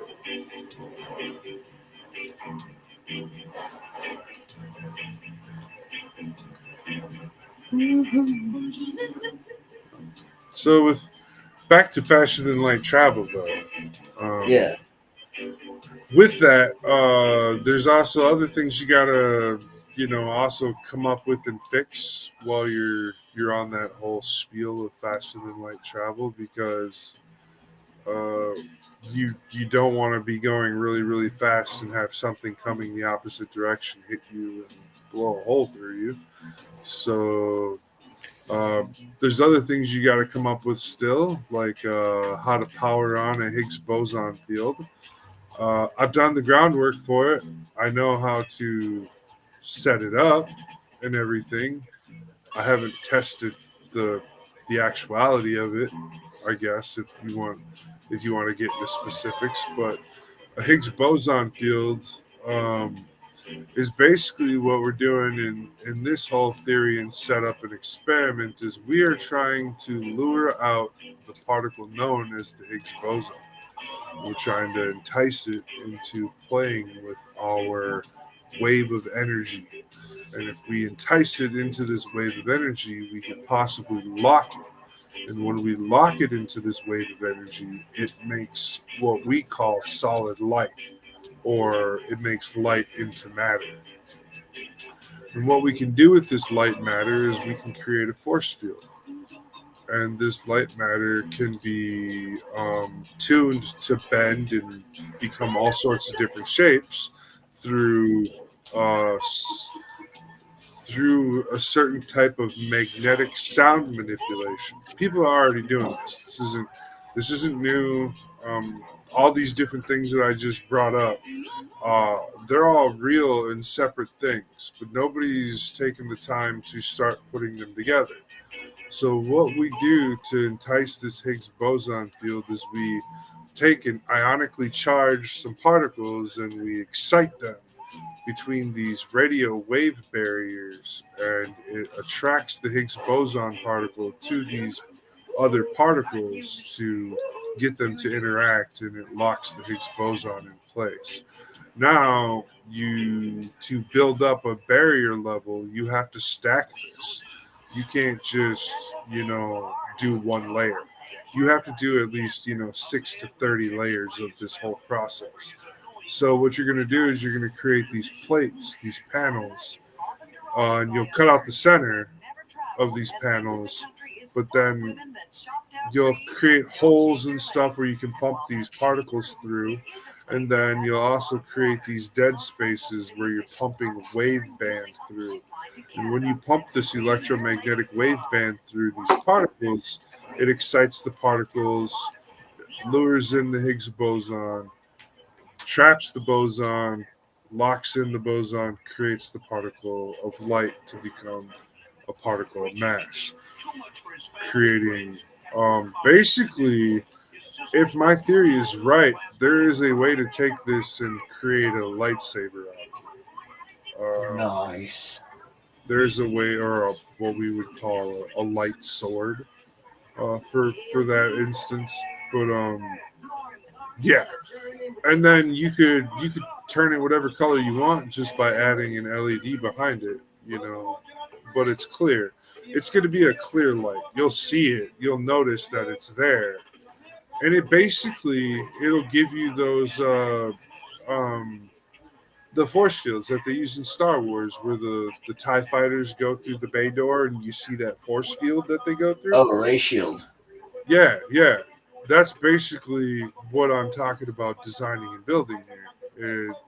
But the the way I designed it is I designed it so it can also wrap around the ship that you're flying around, so it will deflect little particles and little pebbles and little rocks and stuff that fly through space and cause little tiny holes that rip your ship inside out.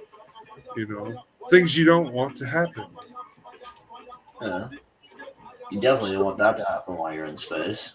So I thought about that. I was like, well, my brain was, definitely like, well, how do you come up with this process? Well, how am I going to, so I had to go in and study all this and stuff like that. And I was like, I used to do a lot of music production, and that's what caused me to go, wait a minute, we could use sound to excite the particles to, eventually get them to do what we want. And if we excited the particles, so my brain went off on this tangent, like this is totally doable. And now here recently, a lot of what that theory that I've written has a lot of other people have not come across my theory, but they've come across similar stuff, or they've basically ended up coming across the same material I came across and put the puzzle together either very close or very similar to the way I put the puzzle together, and are getting damn near the same results that I got. And they're taking it further. They're actually like where I'm not even, attempting to do experiments or anything at this point. Like I have no means to do that yet. They're actually doing experiments and taking this a whole step further. So it's pretty exciting to watch a lot of other people coming across the same type of stuff that I've just been, pondering for the past 2 decades. So it's pretty cool. I'm thinking about all this stuff since I was 16. All this Well, stuff. So I've been dabbling like you have, kind of here and there with it with my own. I'm just I'm still I just I guess I didn't do it to the extent that you did. oh yeah, And uh, yep. But I came to this really weird conclusion while I was doing all this stuff. Come to find out, the math is wrong, and that's what I think is holding everybody back. The math doesn't work if you base our universe on a 3D model. what were we Okay. basing off of then? Well, no, no, just listen to me. You know who Dr. Carl Sagan is? Kinda.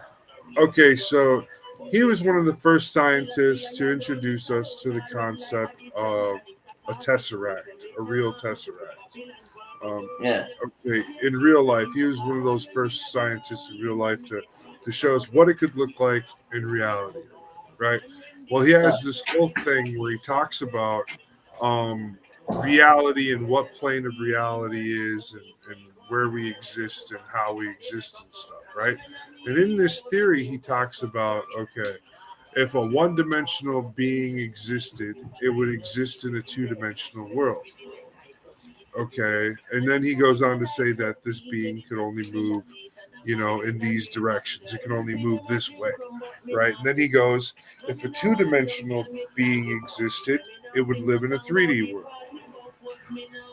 i.e., a video game system where you have the character who's two-dimensional, and he moves up, down, left, and right, and he can jump, you know, and you can move through the 3D world. And then you take a 3D thing. That's us. That's me and you. We're three-dimensional. Well, if a two-dimensional item lives in the third dimension, where would a 3D item live? fourth dimension Why are we not teaching that? because like the fourth dimension, like Dr. Sagan is Dr. Sagan teaches us that we 3D people live in a three live in the third dimension as well. He teaches us that. So the math is wrong. All of our math is wrong. We're doing our math based on a three-dimensional calculation. When it's all wrong. Space is the fourth dimension. And the proof is our Earth is three-dimensional. So our planet has to live in a four-dimensional space in order for it to exist. We're 3D objects that live on a 3D object. So that means we live in space as well, which is the fourth dimension. And if we fix the calculations to account for the fourth dimension instead of three dimensional, everything falls into place and everything works appropriately with all my science and everything I'm telling you. So that is the biggest, hardest, and like the longest argument you have to have with any scientist right now is telling them that we live in the fourth dimension. And it's a really hard argument to have because they're like, but we're 3D and the Earth is 3D. And it's like, right, but the Earth isn't a dimension.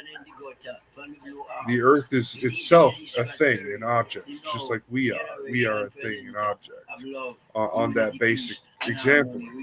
Now, we're actually possibly, you could consider us to be almost a four-dimensional object because we can put our arm in a position to exist on two different planes at the same time that most other just simple 3D objects don't live on. So we're a compound 3D object where we can bend our limbs and turn them into triangles or trapezoid shapes or whatever, whatever we need to sit down, stand up, and all that stuff. That jazz, right? So yeah, we have that ability where, where we supersede the third dimension just a little bit. Now, the other thing that puts me to believe that we're doing the math wrong and we're purposely telling each other is because we have quantum science and quantum physics and we teach it, right? And we humans can demonstrate quantum motion. Well, how is that even possible unless we live in the fourth dimension? Because you shouldn't be able to demonstrate quantum trail if we live in a 3D dimension, because there's no quantum trail to show. So you can wave your hand back and forth, left and right, and you can see a trail of your fingers like trailing themselves. And that trail exists only because we exist in the fourth dimension. How do you travel through the fourth dimension as a human? You jump through the air. yeah. You know what I mean? Like, so there's all those arguments I can pose to where, because us jumping through the air and off of a third dimensional object, it still states that we are jumping into a dimension off of a 3D object. That dimension has to be four if we follow the coalescence of the first object that's one dimensional living in a two-dimensional world, a two-dimensional object living in a three-dimensional world. Therefore, we have to follow the pattern that we're developing here. And I say the pattern should be a 3D object lives in the fourth dimension. And we can even split those fourth dimensions up into quadrants or 8 pieces. And those 8 pieces could be, negatives and positives, however you want to calculate them, on a pie graph. When you do those graphs where they're three-dimensional, well, they're not really three-dimensional. They're actually 8 different sections put together by their fourth corner. So they're fourth dimensional sections. So it all equates, and I've got it drawn up on a picture on my whiteboard on how that all works and equates and stuff. So I think that if they start adjusting the equations to the fourth dimension, I think we'll start getting a lot better answers on what's going on. I agree because it just makes sense because, like you said, through 3D 3 dimensional place of being in a fourth dimensional place.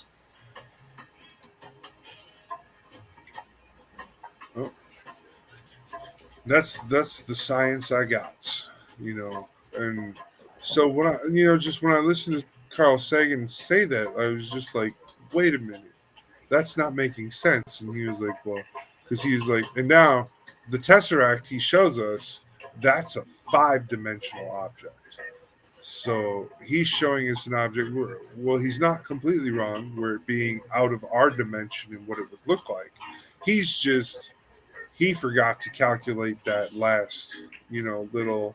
Oh hey, yeah. If we're 3D, we live in 4D, and then our universe, our space, the universe we live in. If that's 4D, then the multiverse is the fifth dimension, 5D, Yep. and moving between universes would would be where we would experience the fifth dimension, Yeah. and that would create that whole mirror looking bubble thing where there's trillions of bubbles that go every direction, and you could move in any of those directions to experience a slightly different yet similar version of the universe you're in. Where the color of the sky may be purple instead of blue, or the color of grass may be red instead of green, or, just slight variations of the universe you live in. Yeah. Going to bed? Okay. Love you. Mike Evans claims to have slept with over 3,000 This is getting despite late. being really creepy and rather sweaty. The Chiropractor Association of Los Angeles I'm just here is chatting offering away and introductory stuff. courses to anyone interested in this So line. the show goes a lot longer and faster if you got people more than just beside yourself. Anyways, back to that whole that whole thought process in line. So now, when you think about what I was saying before, with how I imagined my version of faster than light travel to take place, it makes just a little bit more sense, I think. It does. I've noticed with certain theories that there are, I wouldn't say leaps of faith because it doesn't make one bit of sense because like what they're going to do is, let's just say, like they're going to launch a rocket, it's going to, the back end of it's going to blow up, and then it's going to rocket off into space even quicker. Well, okay, that Shit. that all makes sense, but there's a lot of calculations that go into the why that makes sense. Yeah. So I can to break that down, I gotta pause it to break that down. Okay, so some of the factors that you're countering in is the earth isn't just moving in one direction, two directions, or three directions.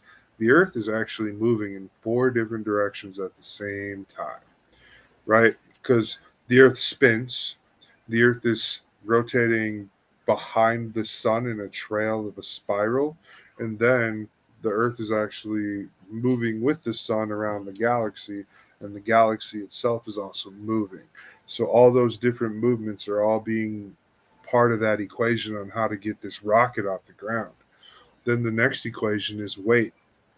Well, for every pound of this rocket weighs, you have to have so many gallons of fuel to get that poundage off the ground. Oh, and that fuel weighs too. So you got to now also multiply your fuel by how much fuel you need to get that weight of that fuel off the ground too. So that right there is the biggest and hardest calculation that we have to adapt to and adjust. And that's why we have that one section that brings us up so far, and then we break it off and keep going with less weight, is because we break that off so that we don't weigh as much, so we can have less fuel to finish the escape. Well, by that, like what I was trying to say with that is, basically is just a lot of things don't look like they make sense, but after you look at the science behind it, it does.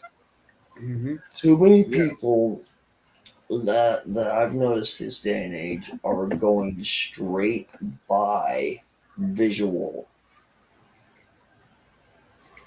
They don't want to Yeah. do anything outside of the norm of what the like out of visual norm. Oh no, I understand. There's lots of people that don't have curiosity. Yeah. Complacency to the max is what I would say. Right. Oh, I gotta loosen my belt. This is gonna hurt. How's the new job going, by the way? Sad to say, I had to relieve myself of that job. What happened, bub? Well, I'm disabled. I'm not shy about Yes. telling people this, and So am I. so I went to work. First day was okay. I got off work. I was in a little bit of pain, iced and heat, and got everything. Did all that, but then after the third day of work, I was in a lot of pain. I passed out at home. I got home, passed out on the couch from the pain, and I was like, Oh, okay. shit. I recovered, went back to work for 2 more days, and then I was off work for 2 days. And when I woke up, I was the 2 days I was off work. Each day I woke up, I was in pain. I could barely walk. I was just in so much pain due to my whatever's wrong with me, and that's the biggest problem. Is while the the outside effects are showing, uh, the doctors don't know what's wrong with me. Um, so that's that. So the biggest problem is it was affecting me being a parent and a father and everything.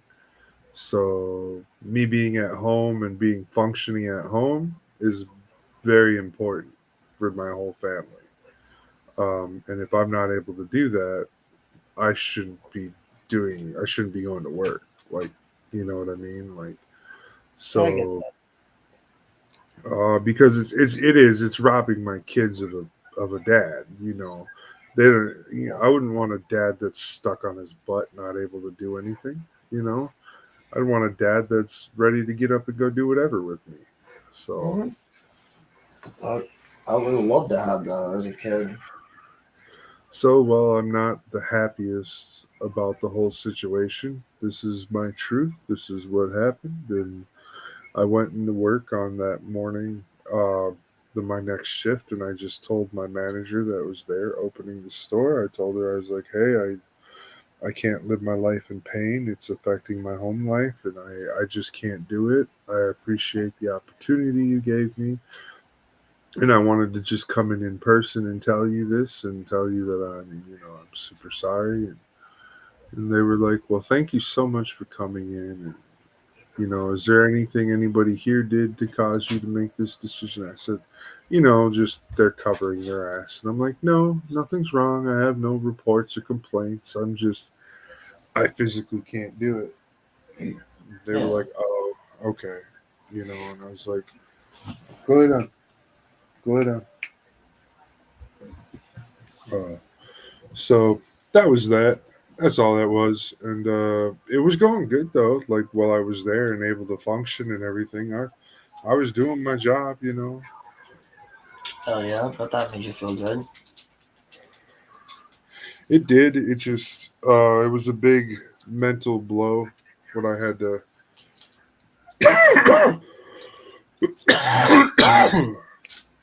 when I had to finally face the fact that I couldn't do it. You know, I was it was very mentally, I don't know, damaging or whatever. It was hard. It Yeah, it was. was a shock. My last job I had, I was a sales associate at Halloween City, Oh yeah. and I liked the job. It wasn't too bad until the very last week, and that's when shit hit the fan for me. Like the people that were able to do the job correctly didn't want to, apparently, because whatever reason. There were some Um, people that were there that just didn't know what they were doing, I guess. right.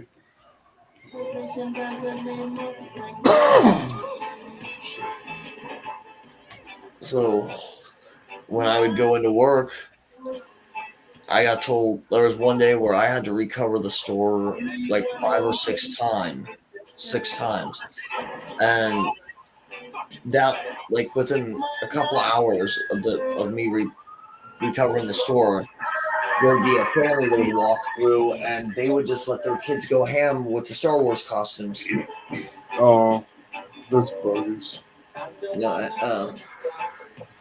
then there was always a time that I had to chase a crackhead out of the crackhead, meth addict, speed addict, we'll just say, out of the building because yeah, she was trying to jack something.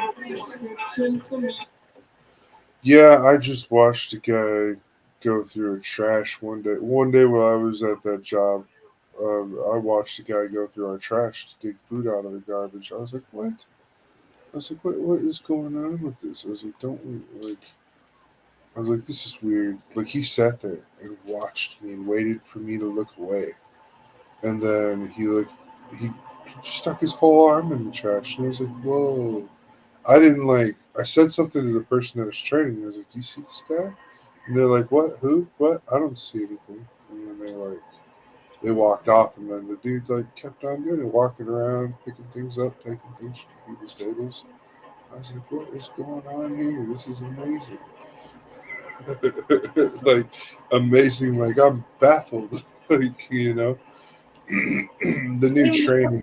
Oh, Or is it the new PC training they give you at these places, dude? Oh man, it's crazy. Who's this there's a cop? bunch of new like simulators supposed to be coming out pretty soon. I hear like Sim Obelisk. They're supposed to be on the Obelisk. Obelisk? I don't know what that is. It's basically like Quest, just more detailed, more vast. They're supposed to have this game called Star Citizen. Um, oh, it's like a VR. Yeah, it's a VR MMO that is constantly expanding, like the real universe. Okay, that And sounds cool. basically, you buy a ship, you join a faction, you pick a job. Uh, yeah, I've played some games like that. Mm. And like your ship, you aren't actually piloting it. Hmm. But yes, it's VR, but still. Yeah, yeah. It's not like you jump to a load screen and then you're there. No, well, no, I'm just saying, like, I know I've played some games similar to that concept, the construct of you pick a job and you do that job within your faction and stuff like that. It's a pretty cool game concept style. I can dig Yeah, it. I mean, it definitely worked for Final Fantasy. Yeah. Oh, yeah, definitely. Secret agent, man. Secret agent, man. Dude, quit shooting. I'm trying to get the fucking cut. Hold still and take this bullet to the face. Right? Uh, That's just when you like he looks at you, and as soon as he looks at you, he just drops. Yo, exactly. So if you have Prime, there's a new show on there. Nope, don't have Prime. I Well, canceled Prime back in December. well, they have a new Zorro series out. Oh gosh. Like it's No. not it's not kiddish either. Well, completely. Uh, well, this month the new Avatar series comes out on Netflix. Oh yeah, is it gonna So be? Is it still gonna be Aang? yeah, it's they're doing a live action of the cartoon. Oh god, cool. So hopefully it's just not gonna be like trash like the last one. Airbender. Yeah, Avatar: The Last Airbender. So the last one live action they did, it was trash. Like they did a horrible job, and nobody liked it. Right? It was what it was. Some people liked it, some people didn't. I was like, man, you kind of can't compress all that into one movie. I was like, this just doesn't make sense. Like you got You got like 35 episodes or some shit, you know? You can't be doing that.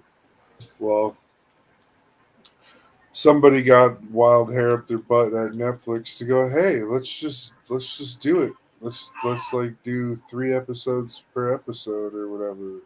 Let's compress the cartoon into the into that. So that's what they did is they compressed. Uh,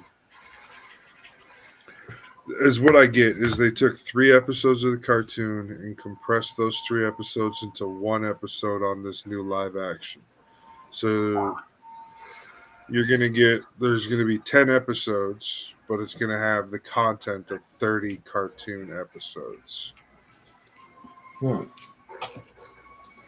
Very interesting. Princess, go lay down. Oh, I gotta go get something to drink. I'll be right back. All right, man.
Oh.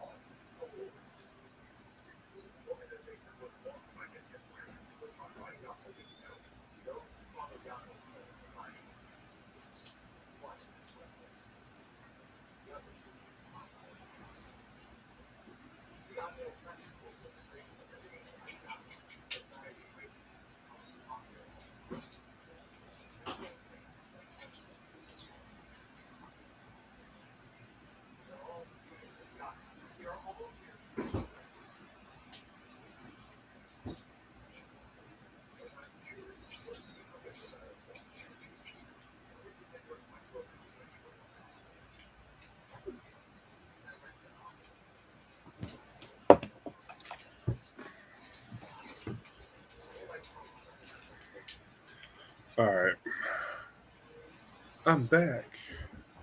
I'm back. I'm back in the saddle again. Let's see. What do we got? Fava beans.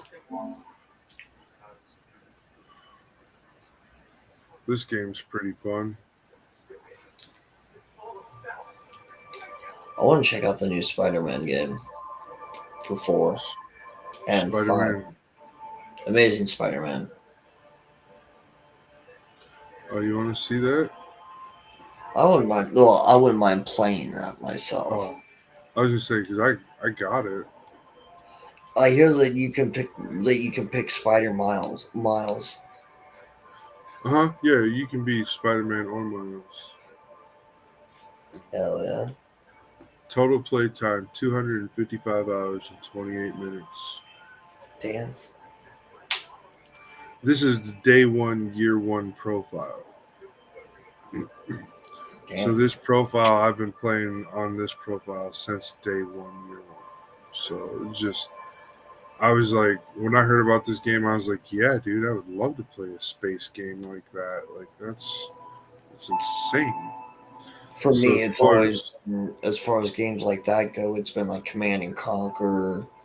Um, what else was there? There was I forget what else I used to play back in the day that was like that. But like I like RTSs mostly. yeah. But, So here's the graphics setup. Here's all the things that I got. Like Nice. this is just my starship. It's fully decked out. I've got everything. Like there's not much I can add to my starship. Here's my weapon. It's pretty much maxed out as well. Uh, Uh, it doesn't look very cool, but it's still like I got all the attachments on here. All these make things better. hell Uh, yeah. Here's my freighter.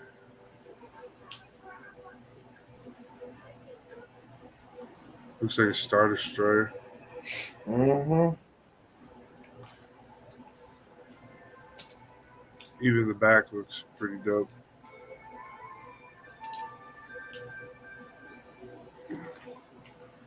Uh, my starship's pretty cool. I don't know. Looks like a Y wing.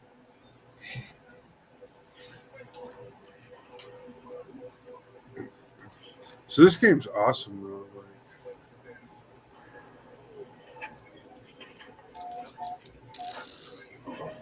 oh yeah, that's right. There's a whole bunch of haptic feedback on this game. Uh, So the controller, like to take off, the controller like pushes against your finger and vibrates and stuff. oh It's cool. yeah. So this is the game. What I like the most about this game is there's no loading screen between going in and out of space. You just go.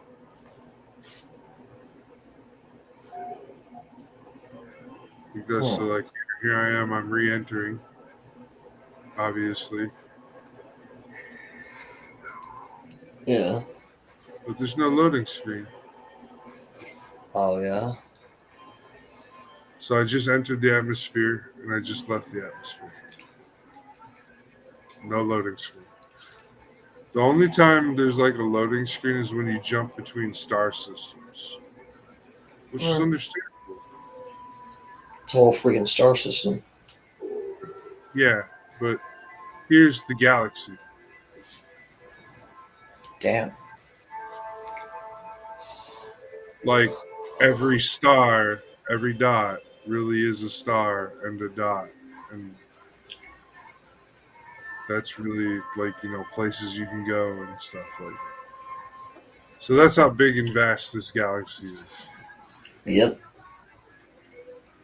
And The then galaxy is always growing, from what I was taught. no, this one you can actually go to a different galaxy in this one. Uh so if you get to the center of this galaxy that you started, you go into the center of the galaxy and it shoots you through a wormhole that shoots you to another galaxy. It destroys all your ships. It destroys your multi-tool and it destroys your backpack equipment, and you have to like fix everything and start from scratch in a new galaxy. And that's apparently like the goal of the game, is to get to the furthest point closest to the star or whatever, or to the beginning. Like so, Yeah. there's different things like you can custom waypoint, free explorer, galactic core, and then it'll put you on a path, or it tells you what the path is to the galactic core. Hmm. So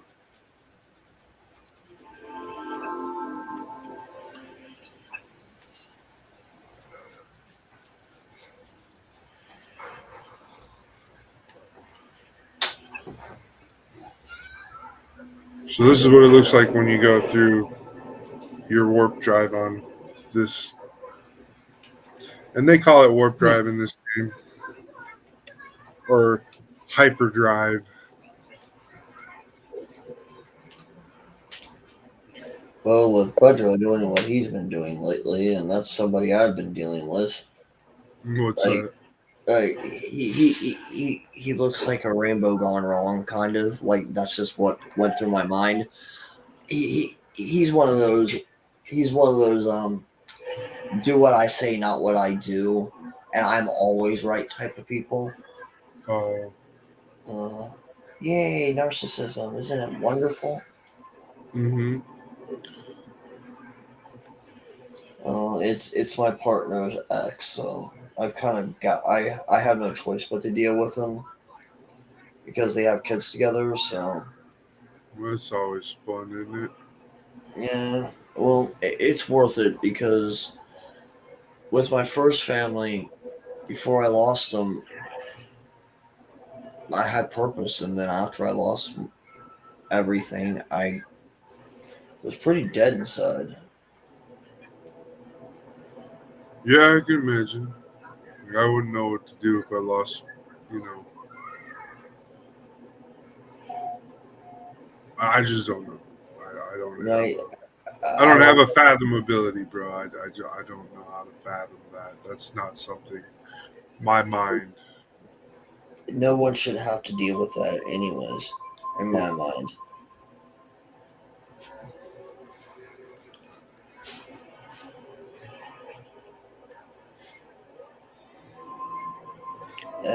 Like I've added some green pieces to the sword that I'm making. I snipped off pieces of runner and I'm adding them to it for flair, I guess you could say.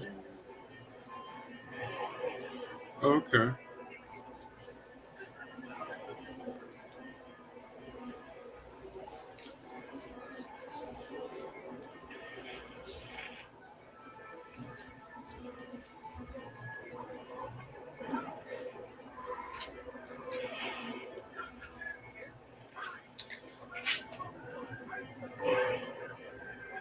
Huh. Uh, Hmm.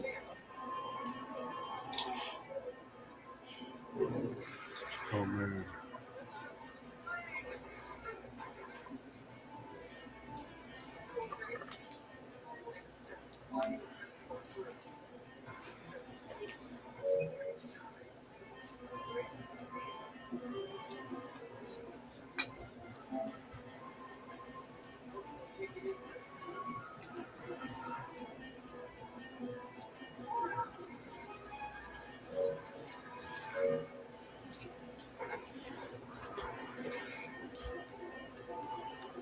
All right, man. I'm gonna end the show because we're like at almost 2.5 hours. Thank you everybody for stopping by. All night tonight, as you've seen on the cross screen on the bottom, there's that new code. Head on over to Clarksville Hobby Depot and use that code WebC Official, and it'll get you 10% off, $25 or more. Um, so yeah, use that, do that, and Uh, everybody have a great night. Enjoy the outro, and we will see you next week. Welcome to the late night low.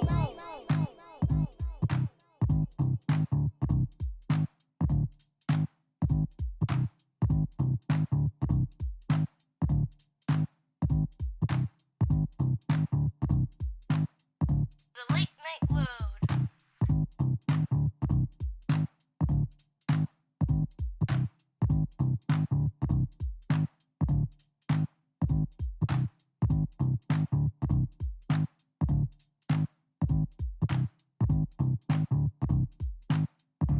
Late night